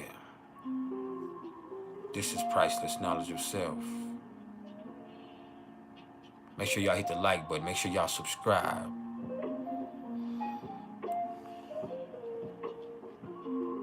Hit that motherfucking CashApp or something.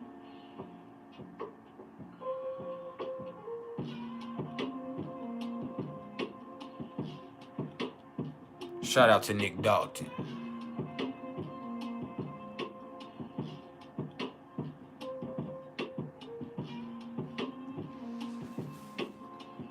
Yeah. Now, that brings us to the Black Moon Lilith. Now, the Black Moon Lilith is at 19 degrees of Aries. So this right here is kind of pessimistic. It's hypersensitive, hypercritical, way too analytical, too technical. It's perfectionist. It's compulsive. It's where you can miss the forest because of the motherfucking trees. You could get stuck on some little shit and end up missing out on enjoying your life. It's where you can pick things and situations apart and push people away. It's where you can make things more complex. Yeah, it's where you can overthink. It's where you end up having a nervous excitability that could lead to a certain irritability. It could also see where you can look out into the world and only see flaws. You can look at other people and only see what's wrong with them. You could have fears and insecurities that you're trying to hide within yourself or keep other people from on an unbalanced perspective so they can't get at you. Yeah. This is weakness.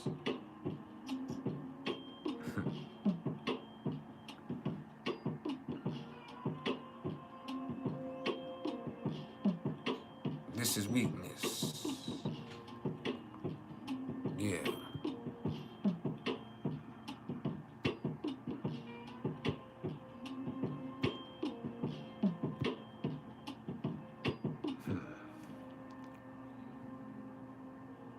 The Black Moon Lilith in Virgo can make you a hater.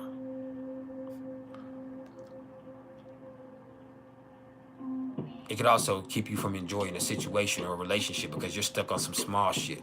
Some shit that really don't even fucking matter. And even if it does matter, it could easily be taken care of if you would just stop focusing on that. And you could be hyper-focusing on little bitty stuff, or you could be over-rationalizing things. You could be analyzing stuff way too further. And the more you analyze, the more you make it more complex, the more that you are robbing yourself from enjoying that situation or from really even understanding it because you're caught up in some stupid details. Yeah. This is the Black Moon Lilith in Virgo.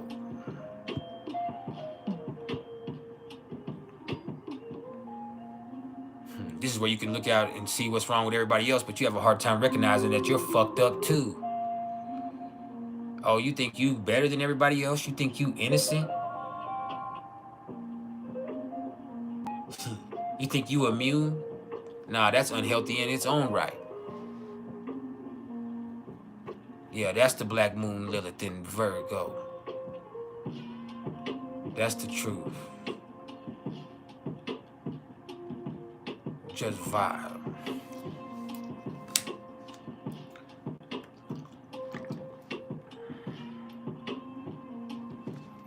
Just vibe. Now, that brings us to the North Node and the South Node. Now, the North Node is at 15 degrees of Aries, but before we can address the North Node, let's first address the South Node. That means the South Node is at 15 degrees of Libra. That has this tendency to make people codependent. It can make people want to sugarcoat shit. Might make them a little fearful. Might make them overthink situations. Might make people indecisive, but this is not the time for that. This is the time for action. This is the time to confront life head on. This is time to do what's best for you unapologetically. And that shouldn't hurt anybody else. And if it does, that's their problem because they need to address their own shit. You just got to do what's right for you. You got to live your truth. That means experience your shit as a verb. That means you ain't just got to talk about it. You got to be it. You hear me? Don't talk about it, be about it, baby. Can you do that?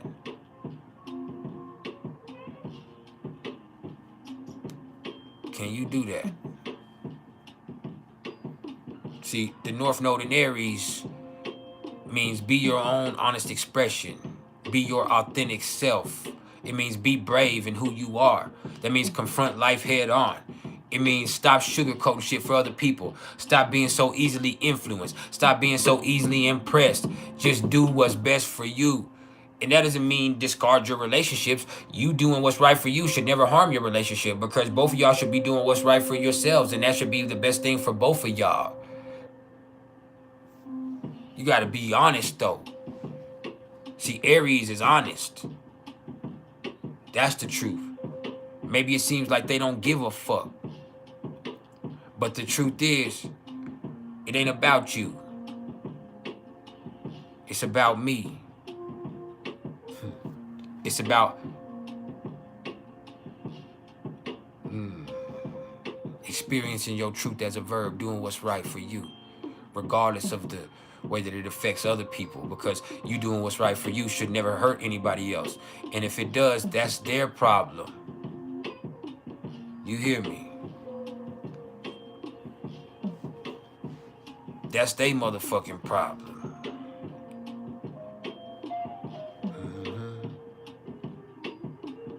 Faith without works, it's nothing. You gotta put the work in. You gotta act on this shit now. You gotta do it. You can't think about it no more. You gotta really do it. You gotta really fucking do it. Yeah, it's time to get active. Be your most courageous expression.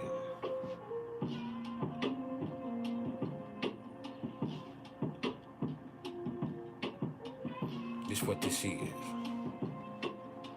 Don't talk about it, be about it. Walk with it. Fuck with it. Fight with it.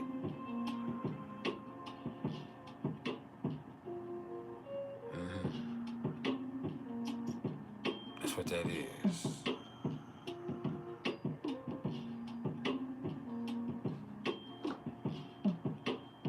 What's up, shiny piece?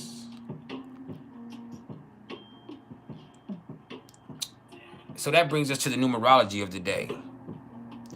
And this is actually a day of destiny. We're in that 22 vibration today. That deuce, a master number 22. Now, when you're looking at master numbers in numerology, you first have to understand what a master number means. Because we're in a 22 and an 11 today. But What a master number means is there is a certain spiritual connotation to this energy. See, it's not only a 4 in its fundamental place, which is in its own way hard, disciplined,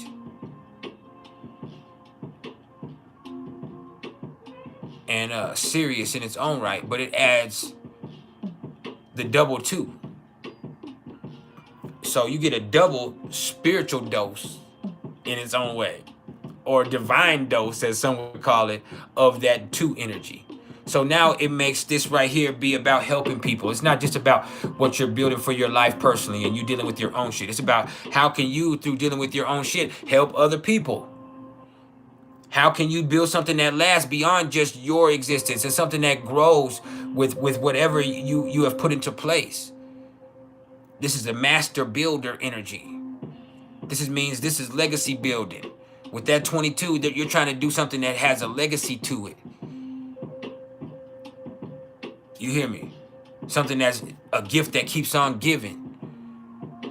It's not about you just taking care of your business. The 4 is just you taking care of your business. But through you taking care of your business, what this does is it allows you to help other people. How can you find a way that your business also involves helping other people? See, that's going to be your most divine expression of this. Now, let me also show y'all how to get to the 22 for numerology. So when you're looking up the life path, or in this day, in this way, what I would say the energy of the day is, what you're going to do is not add all the way across. You can, but that's might give you a master number when you won't. Well, this time it'll give you the right number. But in another way, this is how you're going to break it down. You're going to go the month, which is March. So it's March 29th, 2024. So March is a 3. There's no need to simplify that 3. You bring it down. The 29th is an 11. 2 plus 9 is 11. 11 is a master number in its own right. So you drop that down. You do not simplify a master number. So with that 11, that also adds a certain divine, a certain divine mix into this in another way. And that just means this is really about helping people, and this is really about inspiring people, and this is something that really has to be healing. And so then you have an 8. 2024 is an 8. 2 plus 2 is 4, plus 4 is an 8. You hear me? And so you have, you hear me? 3 plus 11 plus 8. So 3 plus 8 is 11, plus 11 is 22. So we're in that 22 vibration today, the master number 22. And there's also an 11 attached to just the date. And so in that right there, this is a very divine day. This day does have karmic implications that last beyond just today. The legacy that you leave today, it could be something that stays with you forever. And it might not even be that. The emotions that you deal with and the stuff you go through today, it might be something that you can use to inspire you and help push you going further. And that could help your life get better in so many ways. Yeah.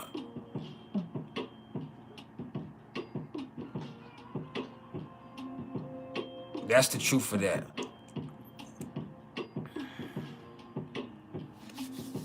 This is where you can make your shit get better in so many ways.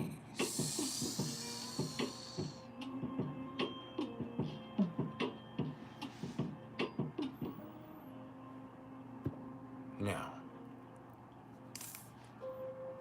what you gonna do with it?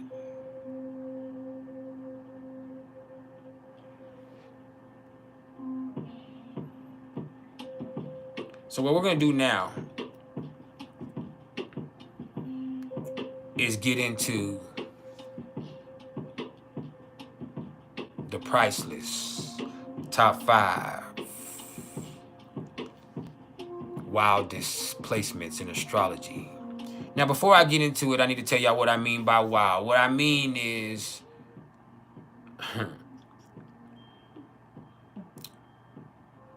wild cards, unpredictable energy, uncontrollable energy. I'm talking about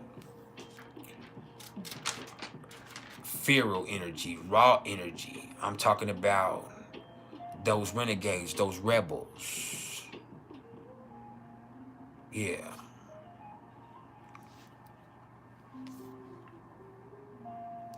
I need to hit that CashApp.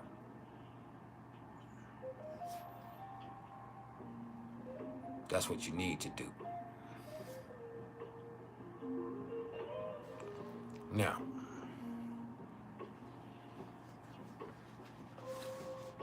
said Aquarius moon. I don't think Aquarius moon is on the list.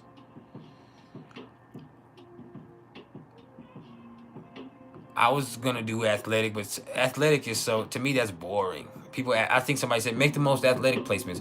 Well, you have to, you have different types of athletic abilities, and then you have to say, like, what does that really mean? We might do athletic aspects.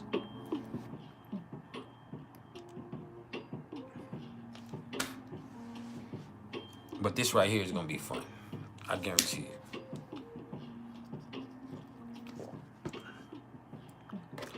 This right here is gonna be the Priceless.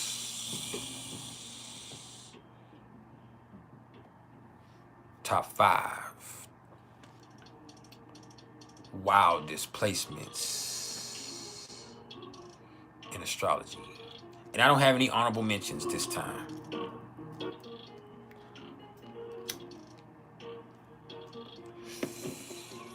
This time, we only got the top 5. I'm talking about Fever in the Funk House. By the way, what's up, Visionary M? I see your email. I'll answer it as soon as I'm done with the live session.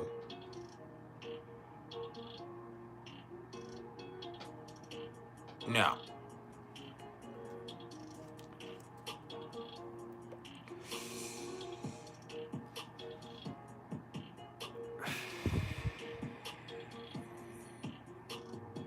let's get into the Priceless top 5 wildest placements in astrology.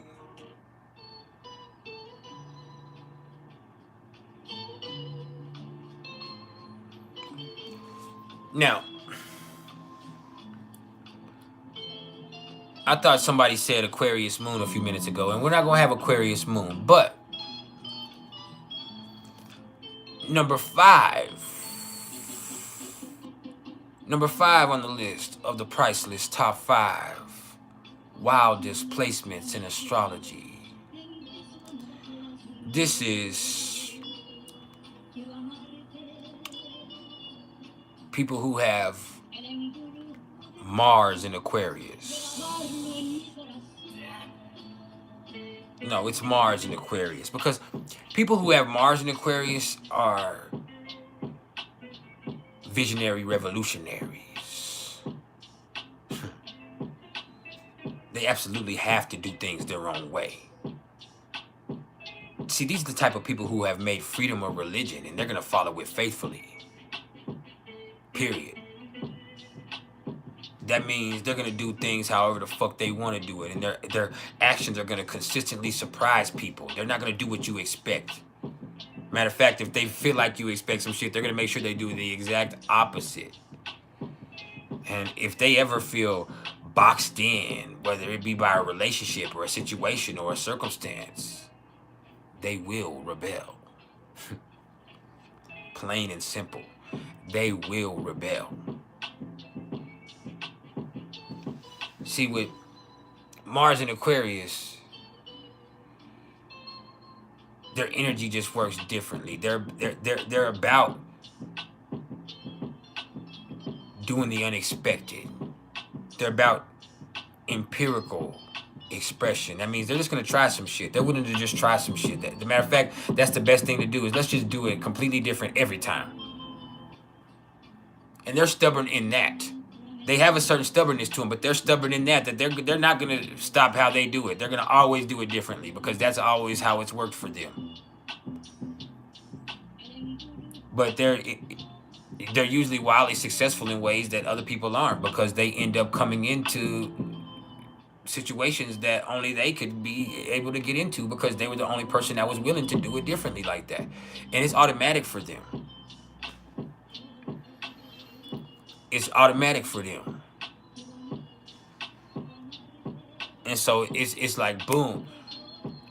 The easiest thing for them to do is do it completely different than everybody else has already done it. And if we went a different way there, we're going on a different way back. And we're going to do it do a different method this time.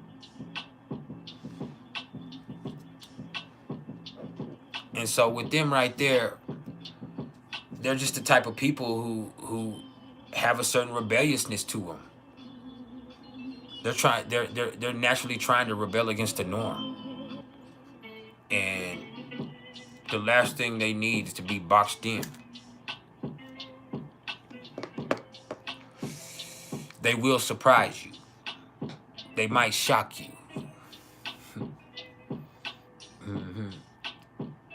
Might fuck around cold cock you.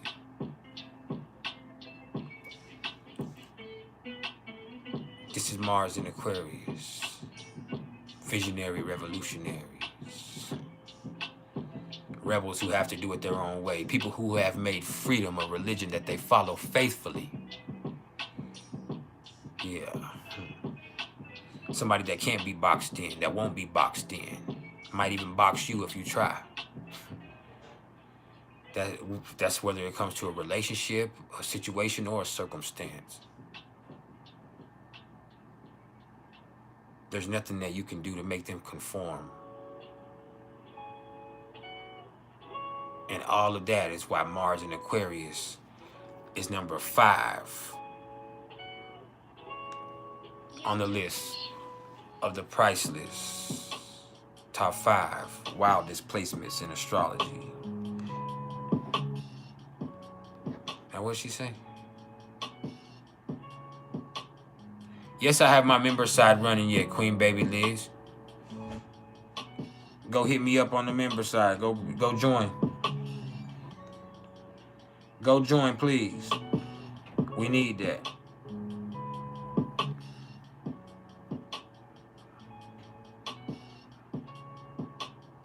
But yeah, Mars in Aquarius is a motherfucker. Rebellious weirdos. Now, let's get into number 4. Number 4 on the list of the priceless top 5 wildest placements in astrology. This is one of my own placements. This is Uranus in the 3rd house. So, when it comes to people who have Uranus in the 3rd house, they're renegades. They were born against the grain. They have to go against the grain. It starts in the brain. And their thoughts just can't be tamed. Yeah, man. So, people with Uranus in the 3rd house like myself, if they get a wild hair up their ass, who fucking knows what could happen? Who knows what could happen? And this is that fine line between genius and insane. That's Uranus in the 3rd house. Like their mind works so different. And when they were kids, I'm telling you now, they had a hard time behaving. They had a hard time sitting still. They had a hard time, and they process things a lot more quick than the other kids. So in them processing things so quickly, they might be able to get their work done a lot faster, and then that ends them with a lot of free time, and then that ends up in mischief. Or they just have a hard time following rules because they don't understand why those rules are in place. And so for them, they think differently, and it doesn't mean that they're bad people. It means that they don't ever want to be somebody that is like everybody else. There's a certain uniqueness that starts in their thought process that parlays out into every other area of their life. And a lot of them were really wild ass kids, and a lot of them think really wild, and they say wild stuff, but a lot of times it's on point. Like you think about me, like I'm a black dude, or a biracial black dude that grew up in the motherfucking projects in West Texas. You hear me? How the fuck did I end up being one of the best and well-known astrologers in the whole motherfucking world? Well, there's a certain process that led me here, but it also started in my mind and me being the type of person who thought differently than everybody else I was around. I was just different than the people I grew up with. And it started because of the way that I thought, the way that I processed things, the way that I didn't need a lot of explanation to some things because I understood it.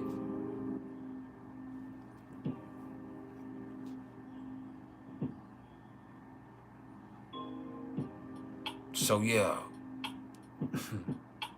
this is Uranus in the 3rd house.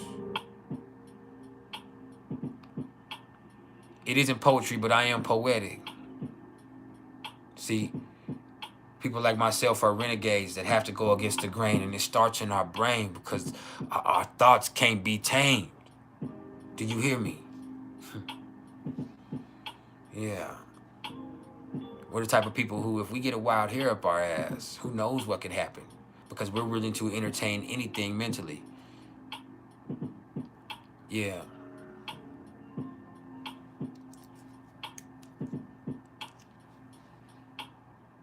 I have wild thoughts. Sometimes that leads to wild actions. It leads me into crazy situations that nobody else could experience. But it also has me living a life that is beautiful. See, I can dart back and forth in a completely unrepeatable fashion. Can't nobody do it like me because nobody thinks like me. That doesn't mean you can't do it better or in your own way. It means you can't do it like me. That's the truth. Nobody does it like this. The way that we hear vibing, the way that I talk, the way that I speak, the way that I think, it just ain't like anybody else. There's people that do their own thing, but this right here that I do is very unique. But I'm also wild in my own way. I'm not going to do it how you want me to do it. I'm not going to do it how you expect it. I'm going to do it how the fuck I want to do it. I'm going to do it how I do it, and how I do it ain't like anybody else, you see. I have wild thoughts. I'm wild in the brain. I'm, what they say, insane in the membrane. Huh. I am him, man. Yeah. This is where we at with this. This is a renegade mindset. This is somebody who never knew how to behave, and I don't behave. I'm wild in my own way, and it's because I have wild thoughts. I think differently. I move differently.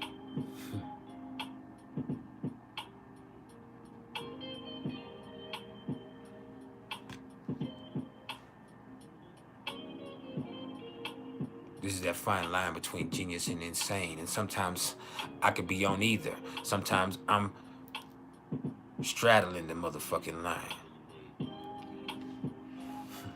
That's the truth. That's the way Uranus in the 3rd house affects people.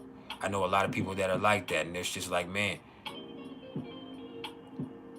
we could be a wild one.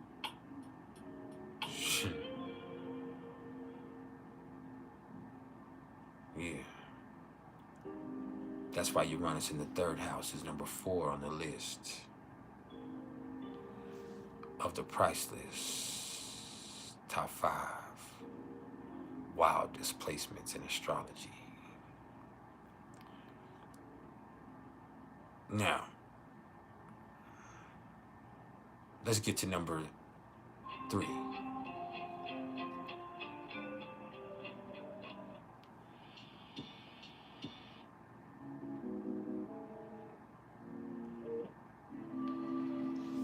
And number 3 on the list of the Priceless top 5 wildest placements in astrology. This is Sagittarius suns. And we all know one or some. And we all can agree that they're bold and they're fucking brave. And they'll try you. They'll try anything. They do stuff that everybody else is scared to do. And it's not really the daredevil approach. They're not trying to prove anything. They're just willing to try anything once. They live through experience. So they're willing to try anything or anybody at least one time. And they have a certain blind optimism that can be dangerous. Like, man, like,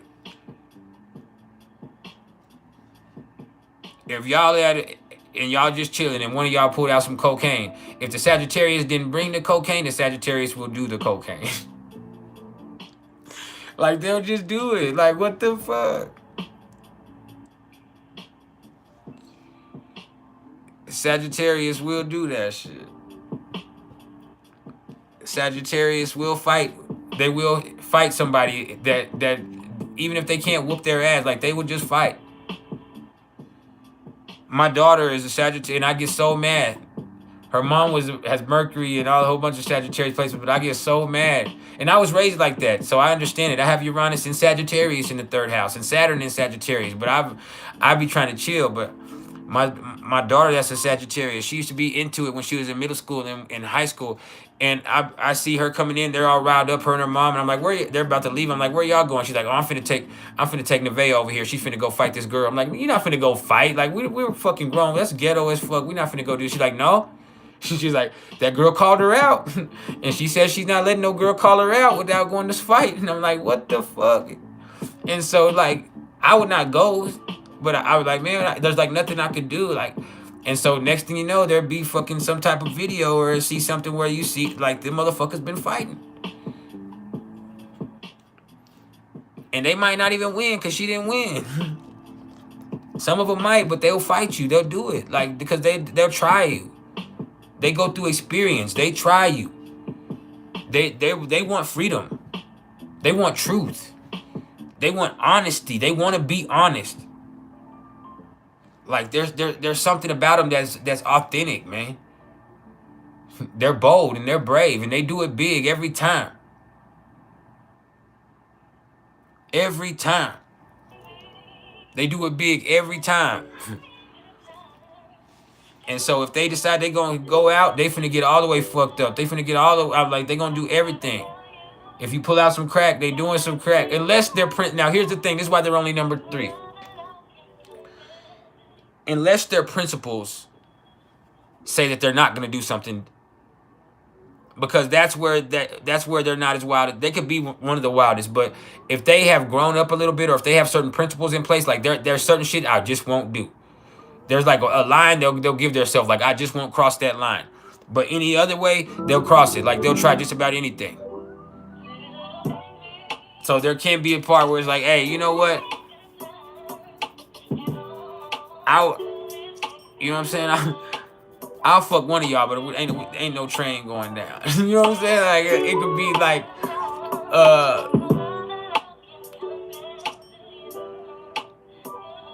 they had guns. I'm not finna fight. I'm not finna, you know what I mean? Like, there has to be, or it could be like, I'm not cheating, or I'm not gonna treat somebody this type of way. I'm not hitting nobody first. I'm not doing, there's certain principles that they might have in place that some of these other placements won't have. Hey, Nick Dalton, I'm gonna send you I'm gonna answer your email when I get done, fam. But yeah, they just have a certain restlessness and a certain recklessness inside on them. They'll do some shit. Like, they about that shit when other people aren't. Like, man, they believe in what they're doing because they believe that you should be brave and live life bravely, and you know, they're willing to do anything. Like, it's not the impulse, it's the expression. And that's where it's so different than Aries or even Leo. It's not like Leo has something to prove. Sagittarius don't have anything to prove. Sagittarius just wants to do it. It wants to be true to who they are and what they're about. And they're about experiences. They're about experiences. And so you see how that plays out. People who have their sun in Sagittarius, or just because we're talking about the sun, Sagittariuses. Sagittarius is just, they have a certain bravery that not everybody has. Aries might have it, and there might be other places, but you can start to see a certain bravery with Sagittarius placements that you don't see with anybody else. And you see a certain principle that says, hey, we live through experience and we're willing to try just about anything once. And they just have this blind optimism about situations that can be really dangerous. Like, they can really feel like shit is going to work out in the best way for them. And that could be idealistic in its own way because of Jupiter's influence. And it might not always work out for them, but they never see the worst because they never expected the worst. There is a certain luck that comes along with this.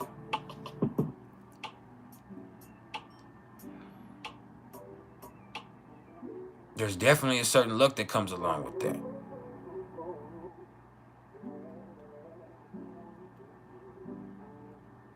So that's beautiful in its own right. But that boldness, that braveness, the fact that they do stuff that everybody else is scared of, the fact that they'll try just about anything.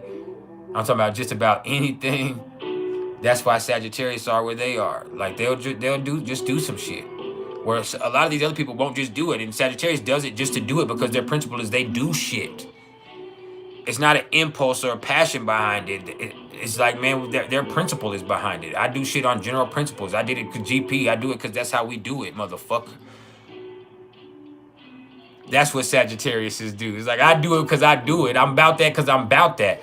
I don't do it because that's not something I do. But most of the time, they do everything.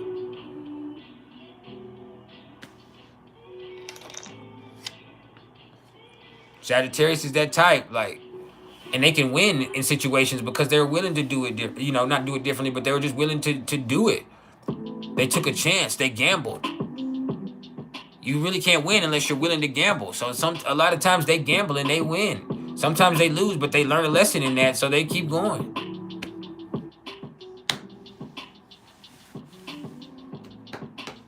It's like, damn.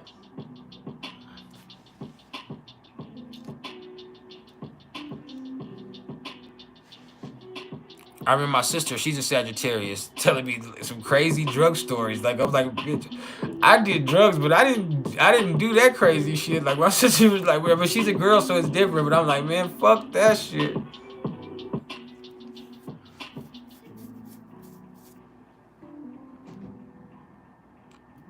I was like, man, fuck that shit, man. But yeah, she's done some shit that I would never even, like, I would never do that. But she's willing to try it. I'm not a Sagittarius.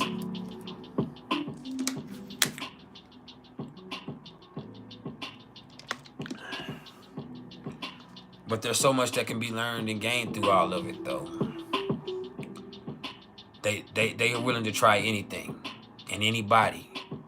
And that's why they're number 3 on the list of the Priceless top 5 wildest placements in astrology. So, number 2 on our list actually made it on the list 2 weeks in a row.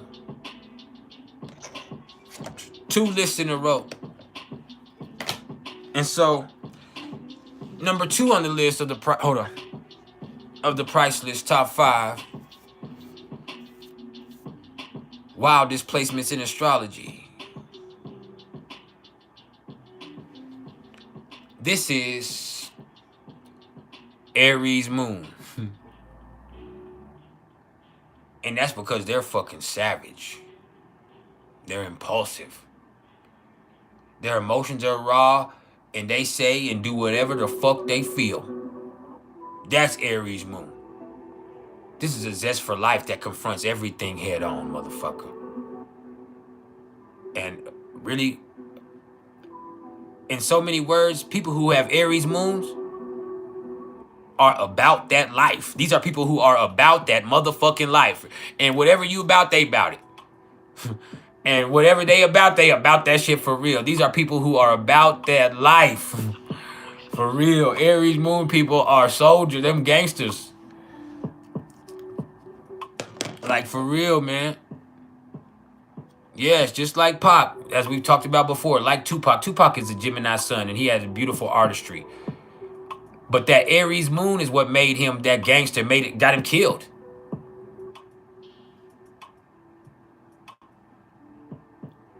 But man, people who have their moon in Aries are about that life. They about it for real. And they wild in that way. They're savage as fuck. Raw as fuck. They do what the fuck they want to do.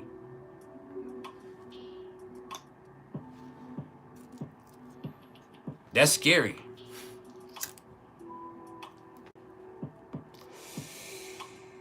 Man. Ain't nothing more dangerous than a motherfucker that does whatever the fuck they want to do. Says whatever the fuck they want to say.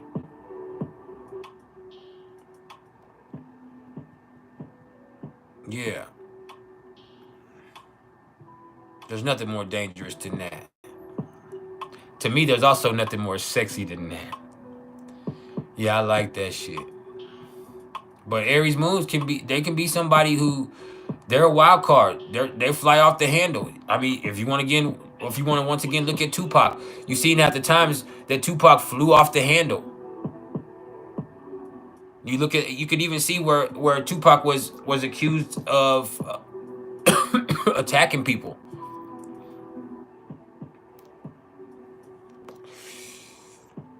even charged with sexual assault, even though he wasn't the one necessarily that did it. Even in the charge,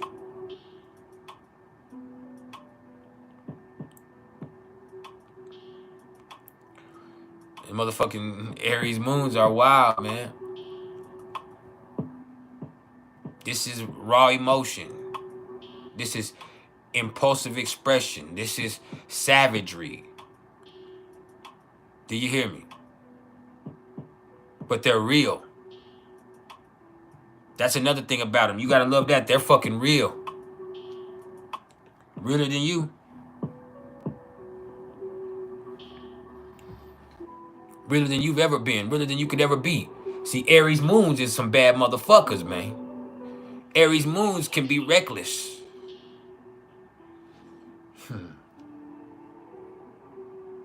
Yeah.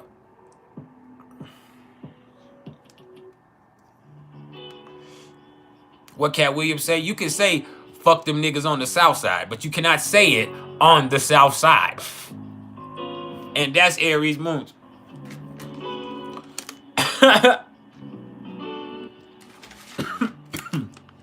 You can say fuck them niggas over there, but you can't say it while you over there. But yeah, man. And there's aspects that can make it a lot more intense, like being conjunct Mars, like Dr. Jedi Vampire God said. But yeah, man, there's a certain savageness and a certain rawness and a certain honesty that comes to them, and so there is a certain wildness to them.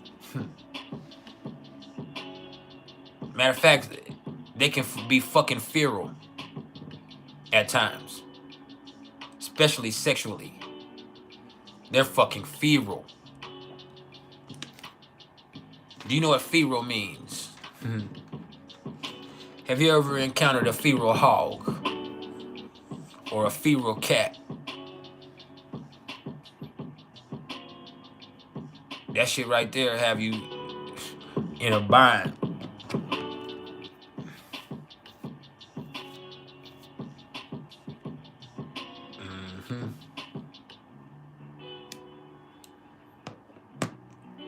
Aries moons are number 2 on the list of the Priceless top 5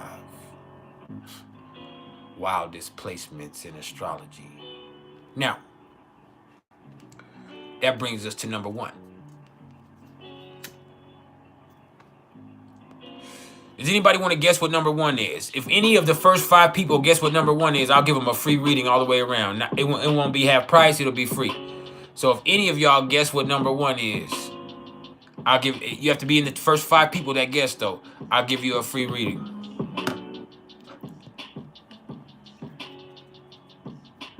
No, Cancer suns are not fucking wild. Aquarius, no. Cancer Venus, fucking no. Gemini Mars, fucking no. Uranus in the 8th, fucking no. Gemini, no. Nope, nope, nope, nope, nope. All y'all wrong.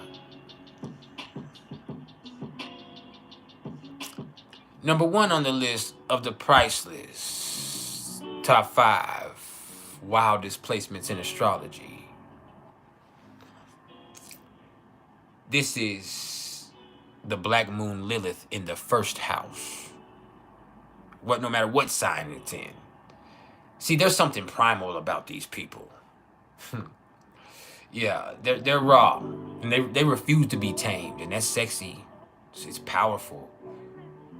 They embrace their desires in a way that can kind of scare the common man, but it turns some of us on. See, this is not the common man. This is the divine feminine in its most feral expression. That's what this is. And it can be males that have this too. And they're going to have a hard time with this. They're going to struggle with it.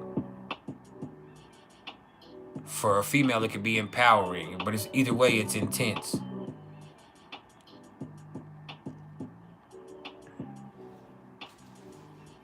There's a little something to them.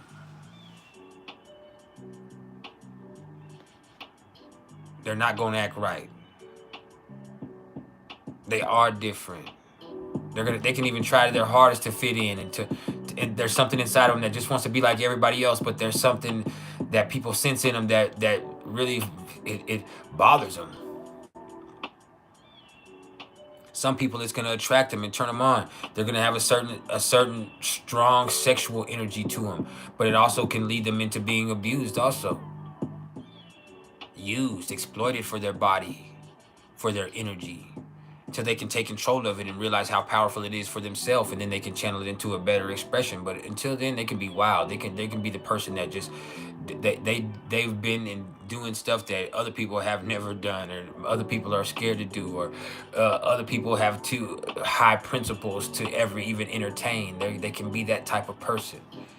They can be considered immoral. Yeah. What's up, Lizzie Lollipop?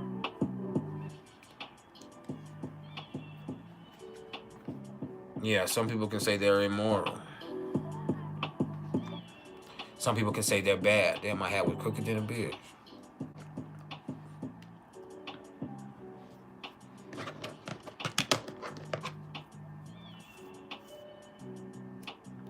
That's how it goes. The Black Moon Lilith in the first house is wild. These are people who can get wild. They can try to hide it and play like everybody else, but they are wild, freaky. They've been through some stuff that makes them highly advanced sexually, and that shows, and it goes, and it gives. They also have a certain energy to them that makes them seem like their presence is dynamic.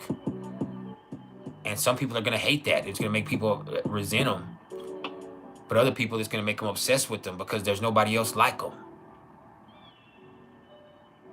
And they're also, they themselves are just somebody with Black Moon Lilith in the first house who is fucking feral. Like I said, this is the most feral expression of the divine feminine. It's very reactive. Very reactive. This is that shit that can scare the common man, but this ain't the common man. Oh no.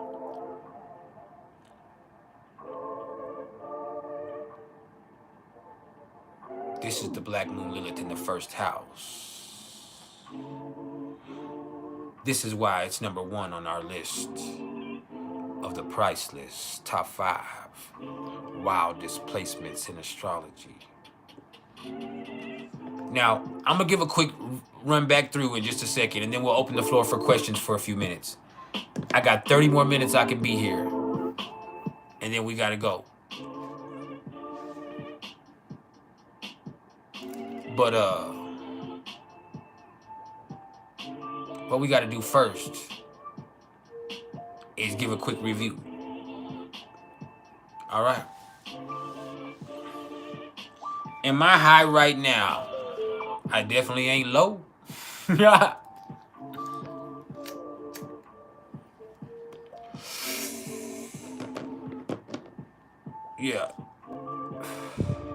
Hit the motherfucking like button. Hit the motherfucking Cash App. Hit the super sticker. Hit the super thanks. Hit the super chat. Show some motherfucking appreciation or scroll up, motherfucker. All right. Now let me get back to what I was doing. Let's give a quick rundown or review of the Priceless top 5 wildest placements in astrology and why.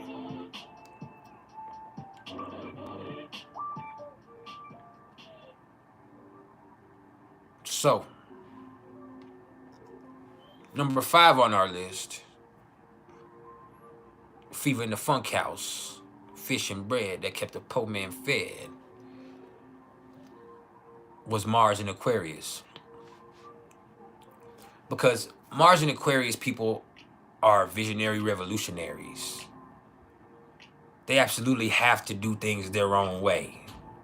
They're stubbornly addicted to doing it differently. They've made freedom a religion that they follow faithfully. And their actions are going to consistently surprise people, sometimes even themselves. And if they ever feel boxed in, whether it be by a relationship or a situation or a circumstance, they will rebel.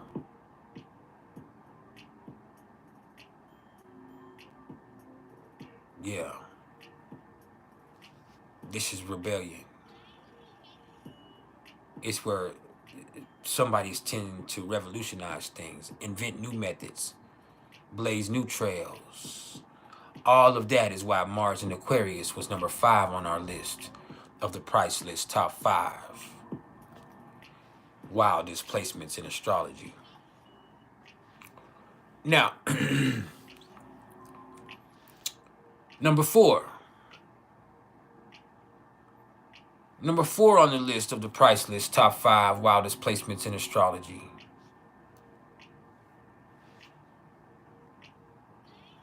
This is Uranus in the 3rd house. Uranus in the 3rd. And this happens to be one of my personal placements, so I know we're renegades. We're people who have a hard time behaving. We're people who have to go against the grain. And it starts in the brain.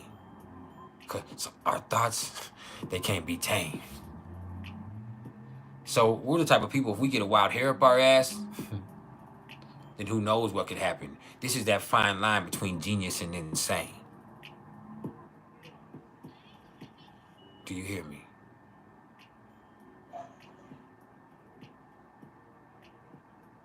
This is Uranus in the 3rd house.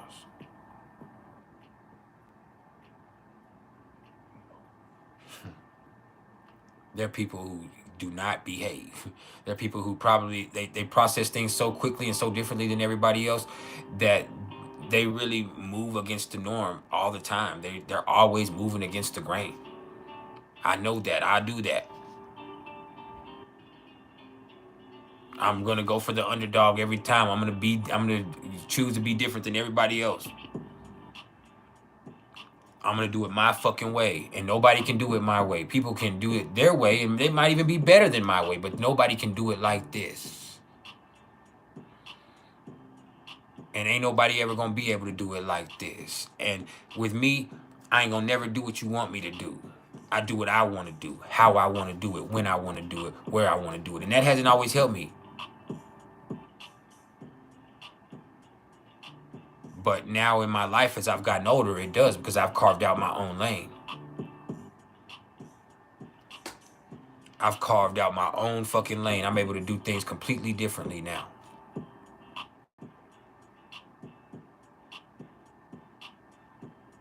So yeah.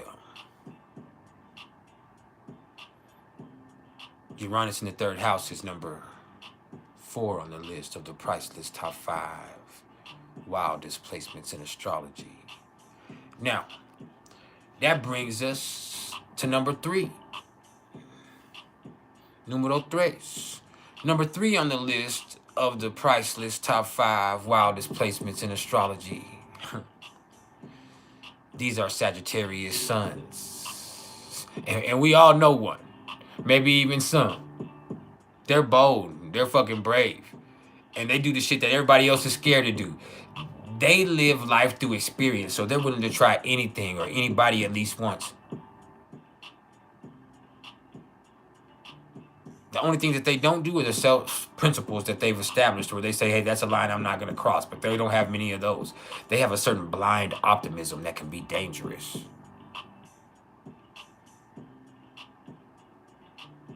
They do shit just to do it. For the experience. There doesn't have to be a purpose to it. The purpose is the principle, and they do shit on GP, general purposes, or general principles. However you want to define it. Sagittarius sun people are the type of people that, hey man, fuck it, we doing this shit. Y'all know that. That's how they get out. Like, fuck it, we doing this shit. I was just playing early, but I'm serious. Y'all out and you got a Sagittarius friend and the Pisces friend pulls out some dope. The Sagittarius is not finna run from that shit. Unless they have a job or something, or they have a principal, but they're not gonna run from. They're gonna be, fuck it, bitch. We doing dope tonight. We're fucking doing dope tonight. We're fucking snorting cocaine tonight. We're fucking doing crack tonight. Like that's how the Sagittarius is gonna get down. Oh, we're fighting. We're fucking fighting. This is how Sagittarius sons get down. If this is what it is right now, if it's gonna be a fight, then we fixing a motherfucking fight, and this is how it's gonna go. You call me out, we're doing it. We do shit on GP. Don't tell me not to try you, because I will try you. That's how they operate. I will try you. Don't ever tell me I won't try, because I will try you. Don't tell me what I won't do, because that's what they're going to do, is do it. They'll make a believer out of you, because they believe. That's the thing about them. They believe in themselves. They believe in what they're doing. They believe that the shit that they're doing is right, because they ain't being real.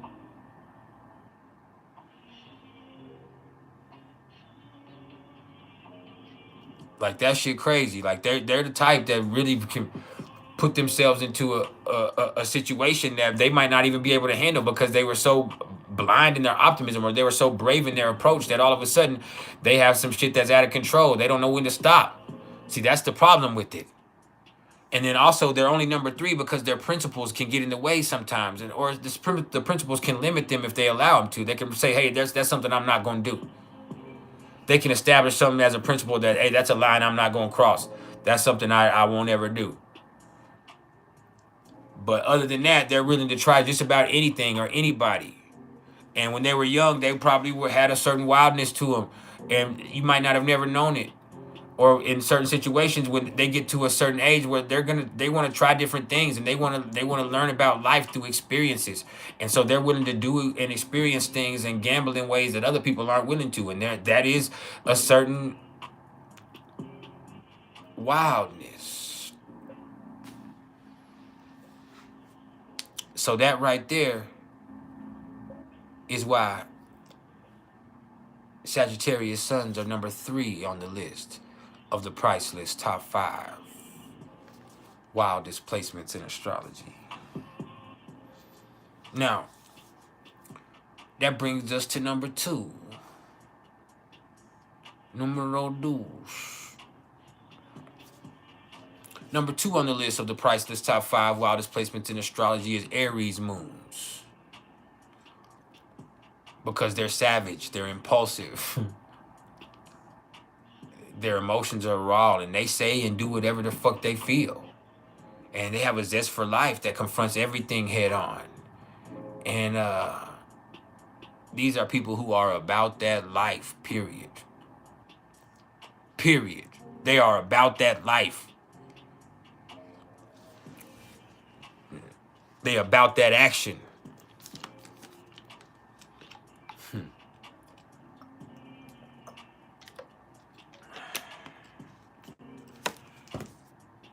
Don't ever think you can stop them. They're unstoppable forces.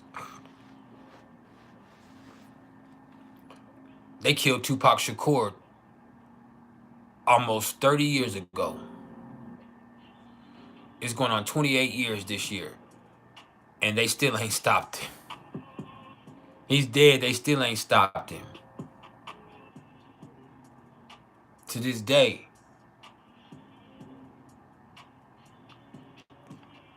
That's the truth, man. Aries moons are savage. This is somebody who responds savagely. They're impulsive. Some of the most impulsive people, and they have bravery. Blind bravery. It's not idealistic expression like Sagittarius sun. This is blind bravery.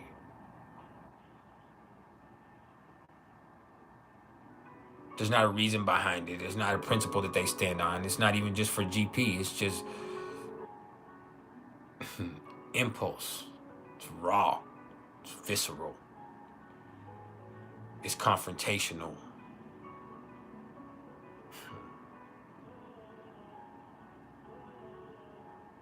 is savage. And that's why Aries moons are number 2 on our list. Now, number 1 on the list of the Priceless top 5 wildest placements in astrology. This was the Black Moon Lilith in the first house. There's something primal about these people. You know, they're raw and they refuse to be tamed by norms or expectations, rules, creeds, any of that. They embrace their desires in a way that can really scare the common man, but this ain't the common man. This is the most fearful expression of the divine feminine. Do you hear me?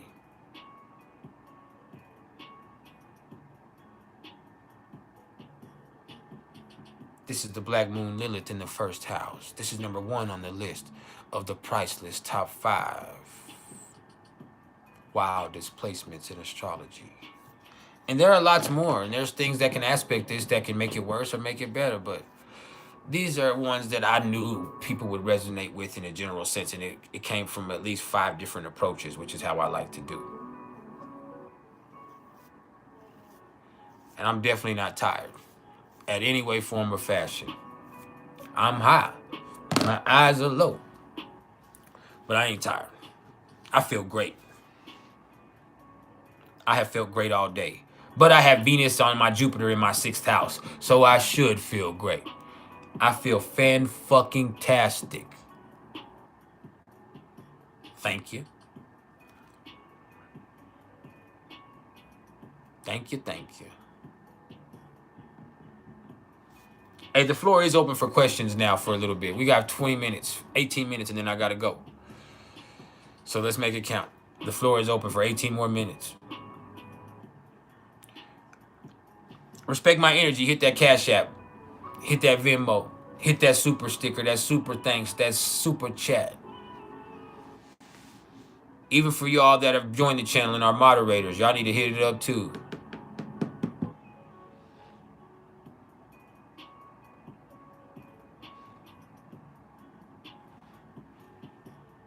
Yeah. Right now, let me get this. Opinion on Mike Tyson versus Jake Paul. I still don't think it's real.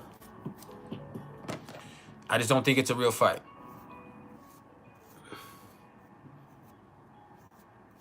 It's all for show.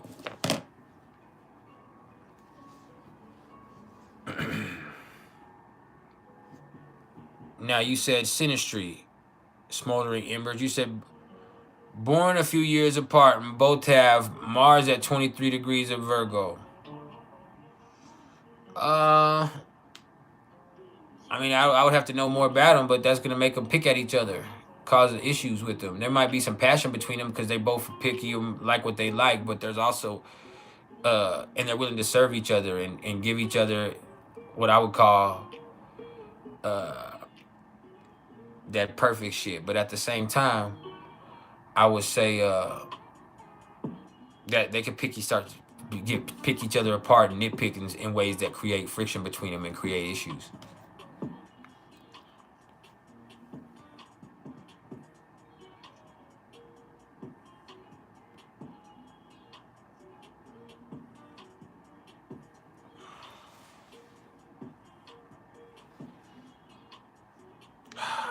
Y'all are funny.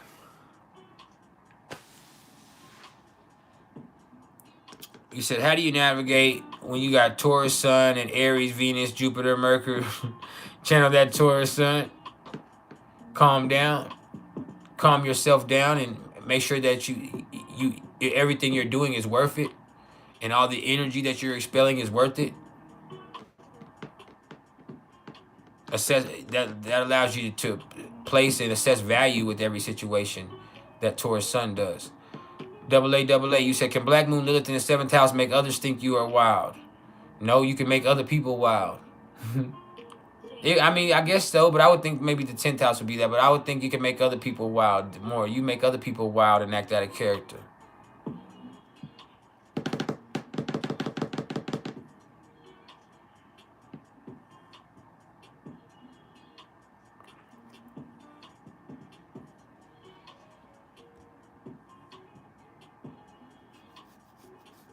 Yo, what's up, Ak? Let me get a chopped cheese. Make sure you toast my buns. No Diddy, you heard? What's up, bro? Yo, how many heads you got? No Diddy, no Diddy, no Diddy. But yeah, man. Next question. Hold up. Did the avatar ask me a question? No. You said Sagittarius as your midheaven with Pluto in it. Does that show to the world? Absolutely. Your positivity, your belief in yourself, the power you project, all that shit. Yeah, that shows to the world.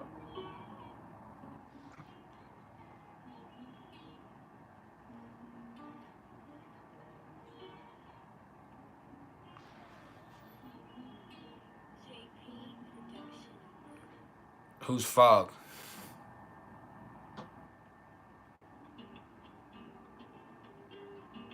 If you're gonna say dumb shit, hit the cash out.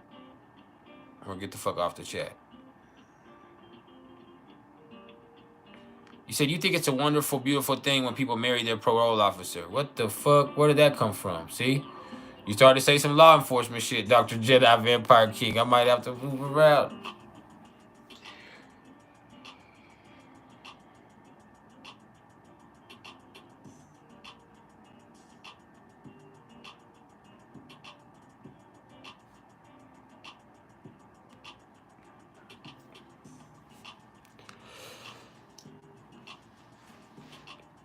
Moon in the 8th house. You experience your emotions very intensely, and they're a very private matter for you. You try to keep them to yourself, but sometimes that stuff ends up being traumatic towards you.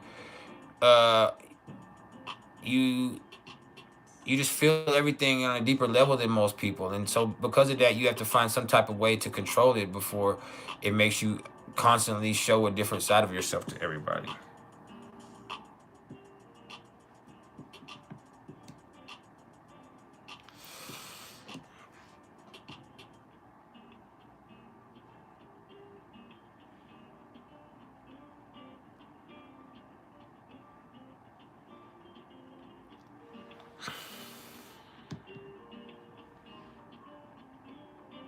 Cruz or Romero? I want Rolly to win, but I think Cruz might win. I want to watch the fight though. I'm gonna watch it.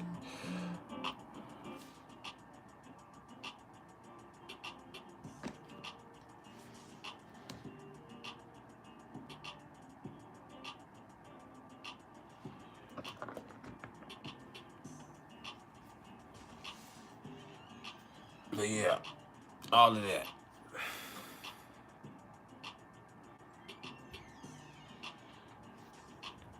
Adrian Gonzalez, you said, was I on Beto 1? No, I was on Clemens. I was on Clemens down south. Clemens in Brazoria.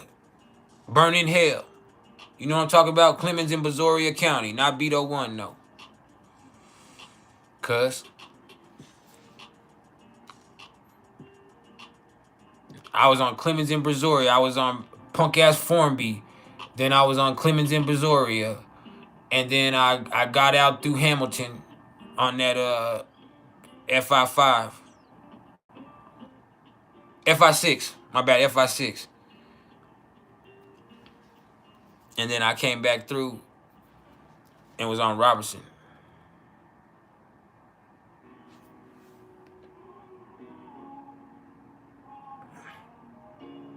Do I think having Uranus at 0 degrees in the 3rd house lessens the placement? No. It makes it even more in what it is. It's the exact same.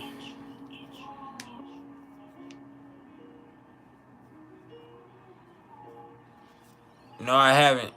Dr. Jedi Vampire God King, you scared me. I don't be looking. I'm scared. What do I think is going on with Ryan Garcia? I think he's full of shit. That's what I think. I'm not saying that the stuff he's saying is not real, but there's a reason why he's saying it right now. He wants attention for that fight. He wants to get out of the fight. Or he wants an excuse for when he gets whooped by Devin Haney. And he's on coke.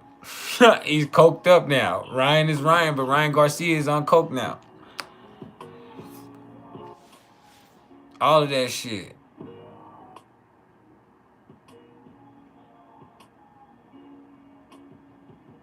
That's what's up, Adrian.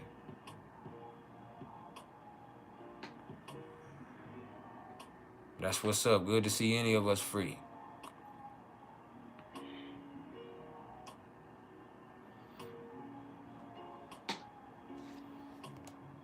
Bless you, friend.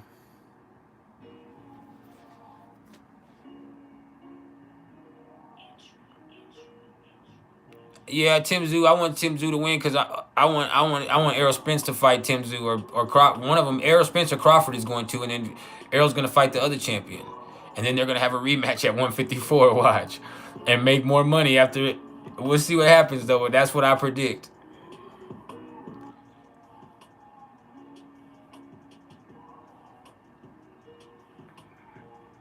But yeah, I feel like Errol Spence is going to handle his business with that.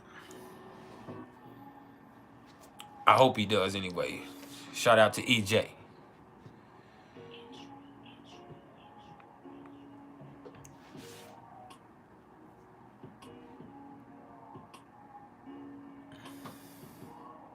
I don't care what nobody say. I still fuck with Errol Spence. I ain't turning my back on Errol Spence ever.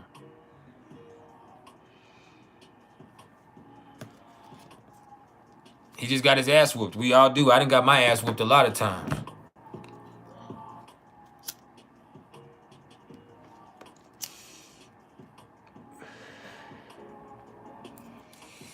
A lot of times. But if you can take an ass whoop, I learned that at a young age. Maybe it has to do with me having Mars in Capricorn. If you can take an ass whooping, you can give one out. So I learned that going through the system and banging and being locked and all that shit. Like if you can take an ass whooping, you can eventually start to give one out. You got to be willing to take one in order to give one out.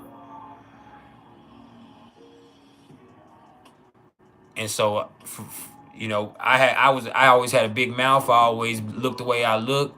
I always done been me and had the personality that I have. So, except when I matured a little bit more, I was more quiet and apprehensive. But I've always had to back up what the fuck I say. Or somebody always been offended because I fuck with one of their females. Or somebody always, you know, and I don't mean to say females in a disrespectful way, but I don't want to say chicks or, you know, any of that other stuff. So they're girls. Somebody felt some type of way, you know, because I'm light skinned, or somebody felt some type of way because I where I come from or what city I'm from or whatever it is. All of that shit ends up being, you know, it ends up being something that you build a complex about.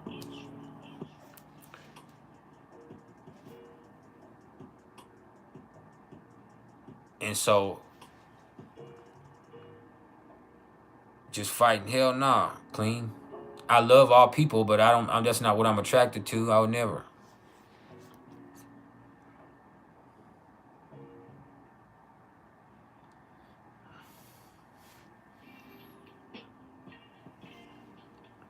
You hear me?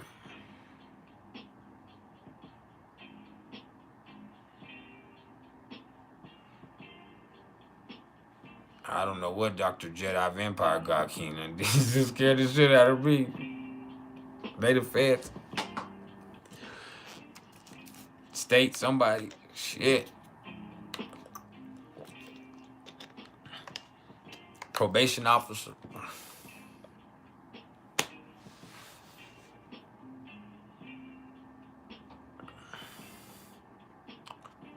It's a beautiful day. We got 5 more minutes. Let's make it count. I'm leaving in 5 minutes. I'm leaving in 5 motherfucking minutes. So let's make it count.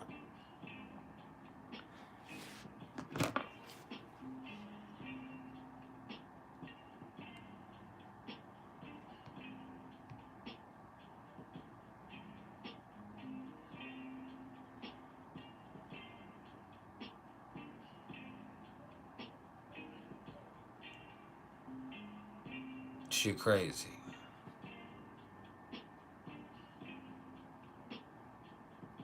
Did I hear about Diddy clapping? Everybody heard about it, but that shit don't matter.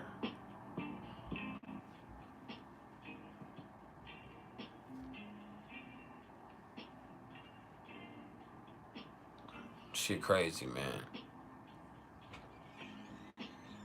This is my brand. Priceless Knowledge of Self is the name of this channel. Sun Gazer Reg. You hear me? That's the name of this channel. I have this merch. This is my merch.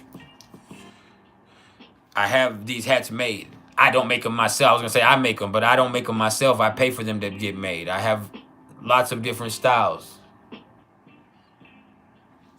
I have blue and gray and different styles and different letterings. I have hoodies. I don't have t-shirts, but I have hoodies and hats.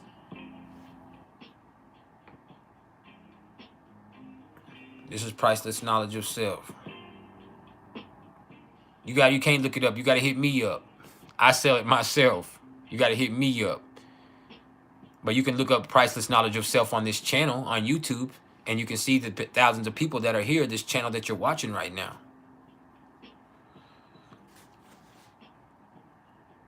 But like I said, I have hoodies. I have blue caps that have different style letterings, and I have gray ones. But see, this one is customized. See, my name is on it. I get my shit custom made, baby.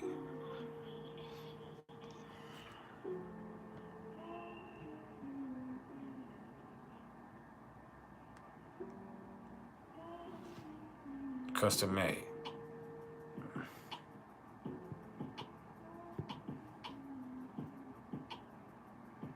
Y'all weird in the motherfucker. We got 2 more minutes, so if any of y'all are interested in any astrological readings whatsoever, don't get at me in my comments. Get at me in my email, which is mr.turner1300@gmail.com. And I do all types of astrology readings, not just natal chart readings. I do solar return readings. I do synastry readings. I do Pluto through Aquarius transit journey readings, where I look at Pluto's journey through Aquarius and I assess all of the aspects that it makes to your personal planets over the next few years, or next 20 years, really. And I give specific dates on all of those. I give an audio version of that, or a phone call version of that, or a video call session, like a Zoom session. I do the same thing with my natal chart readings. You can get an audio recording, which is an hour and a half long, or you can have a 2 or 3 hour phone call session with me, or a 2 or 3 hour Zoom session where we're one-on-one on Zoom and we're working out your chart together. The same thing with synastry. You want to have a beautiful date night with you and your person, you and your partner, however you want to call it. Hey, we get on here together and I look at y'all synastry together, and I tell you how things look for y'all's relationship.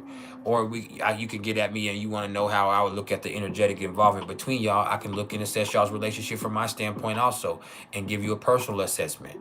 When it comes to the solar return readings, that one's like an hour long, and I do that in the same form and fashion there. When it comes to numerology readings, I also do numerology readings. That's where I look at all your personal numbers, and we're able to look at certain energies that really govern and influence how your energy plays out. This is about the algorithm of your existence written in the stars. You hear me?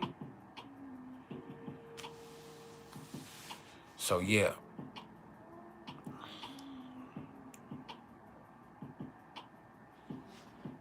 Don't sell yourself short, baby.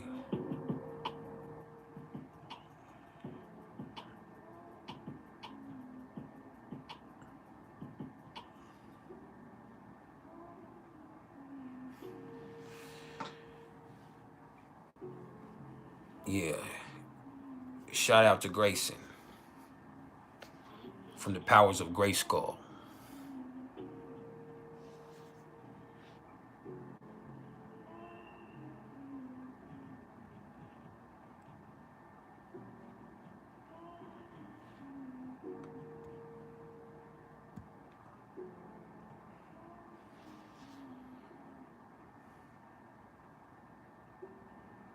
Yeah. Jupiter and Uranus transit conjunction in the 12th house. Overindulgence could be your worst enemy right now. Spending stuff, doing, laziness also. Stubbornness and laziness could get in the way right now.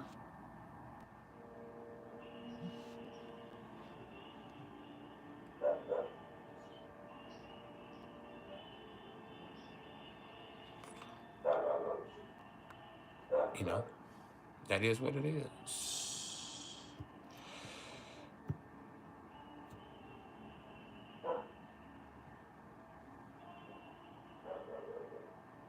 Y'all crazy. Anybody else got anything they want to get out of their system before we go? I've stayed here as long as I can stay for free. So I'm fixing to have to do something else. I have orders that I need to answer. So, speak now or forever hold your peace. If you have any questions about astrology or numerology or anything else that can help you raise your motherfucking vibration, get it out of your system, because I won't be back until Monday.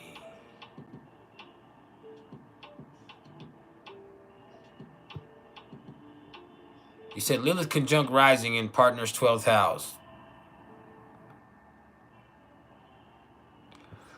There's certainly an attraction there. But that shit don't look healthy for one of y'all.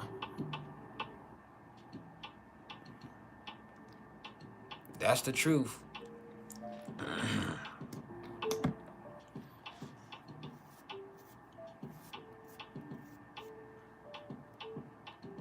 Might drive somebody crazy.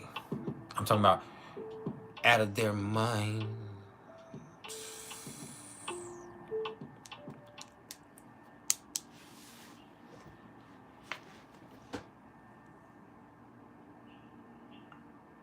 I mean, I don't care if it's you. I'm just saying that's who it is. One of them crazy. One of them, like, that's just how it is. One of y'all might end up crazy than the motherfucker out that situation.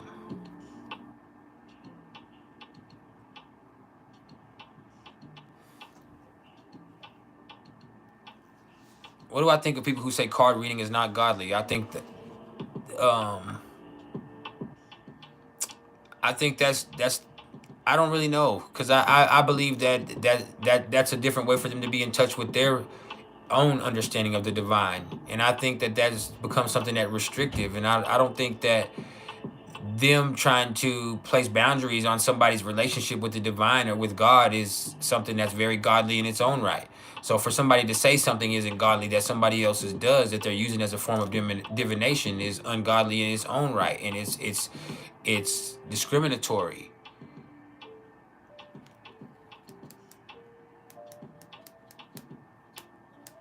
It's highly discriminatory.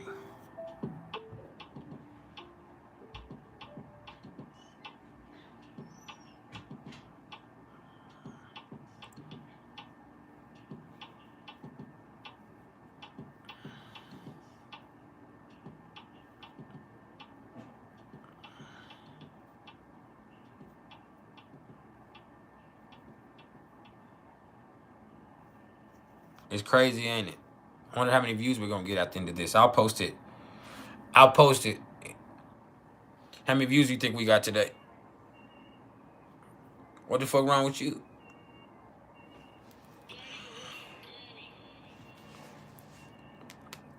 I'll say 15, 16,000.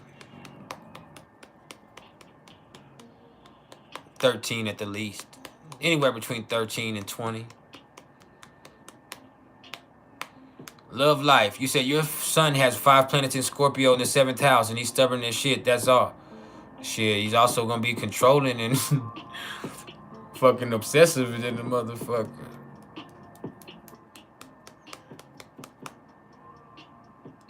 What you being godly?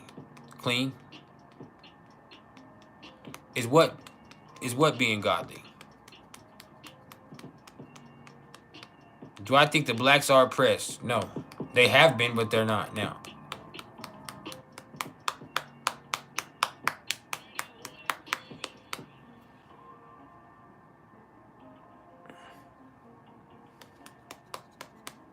See, I answer your question even though you're trying to be funny racist, because that's the truth.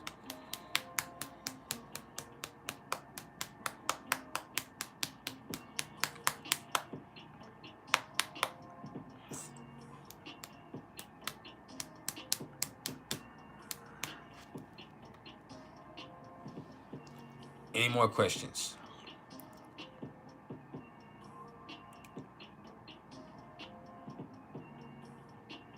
Astrology, there's nothing wrong.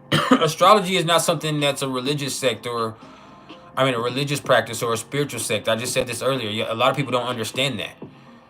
It's a tool for self-discovery. It's helping you understand how energy works. It has nothing to do with your religious beliefs.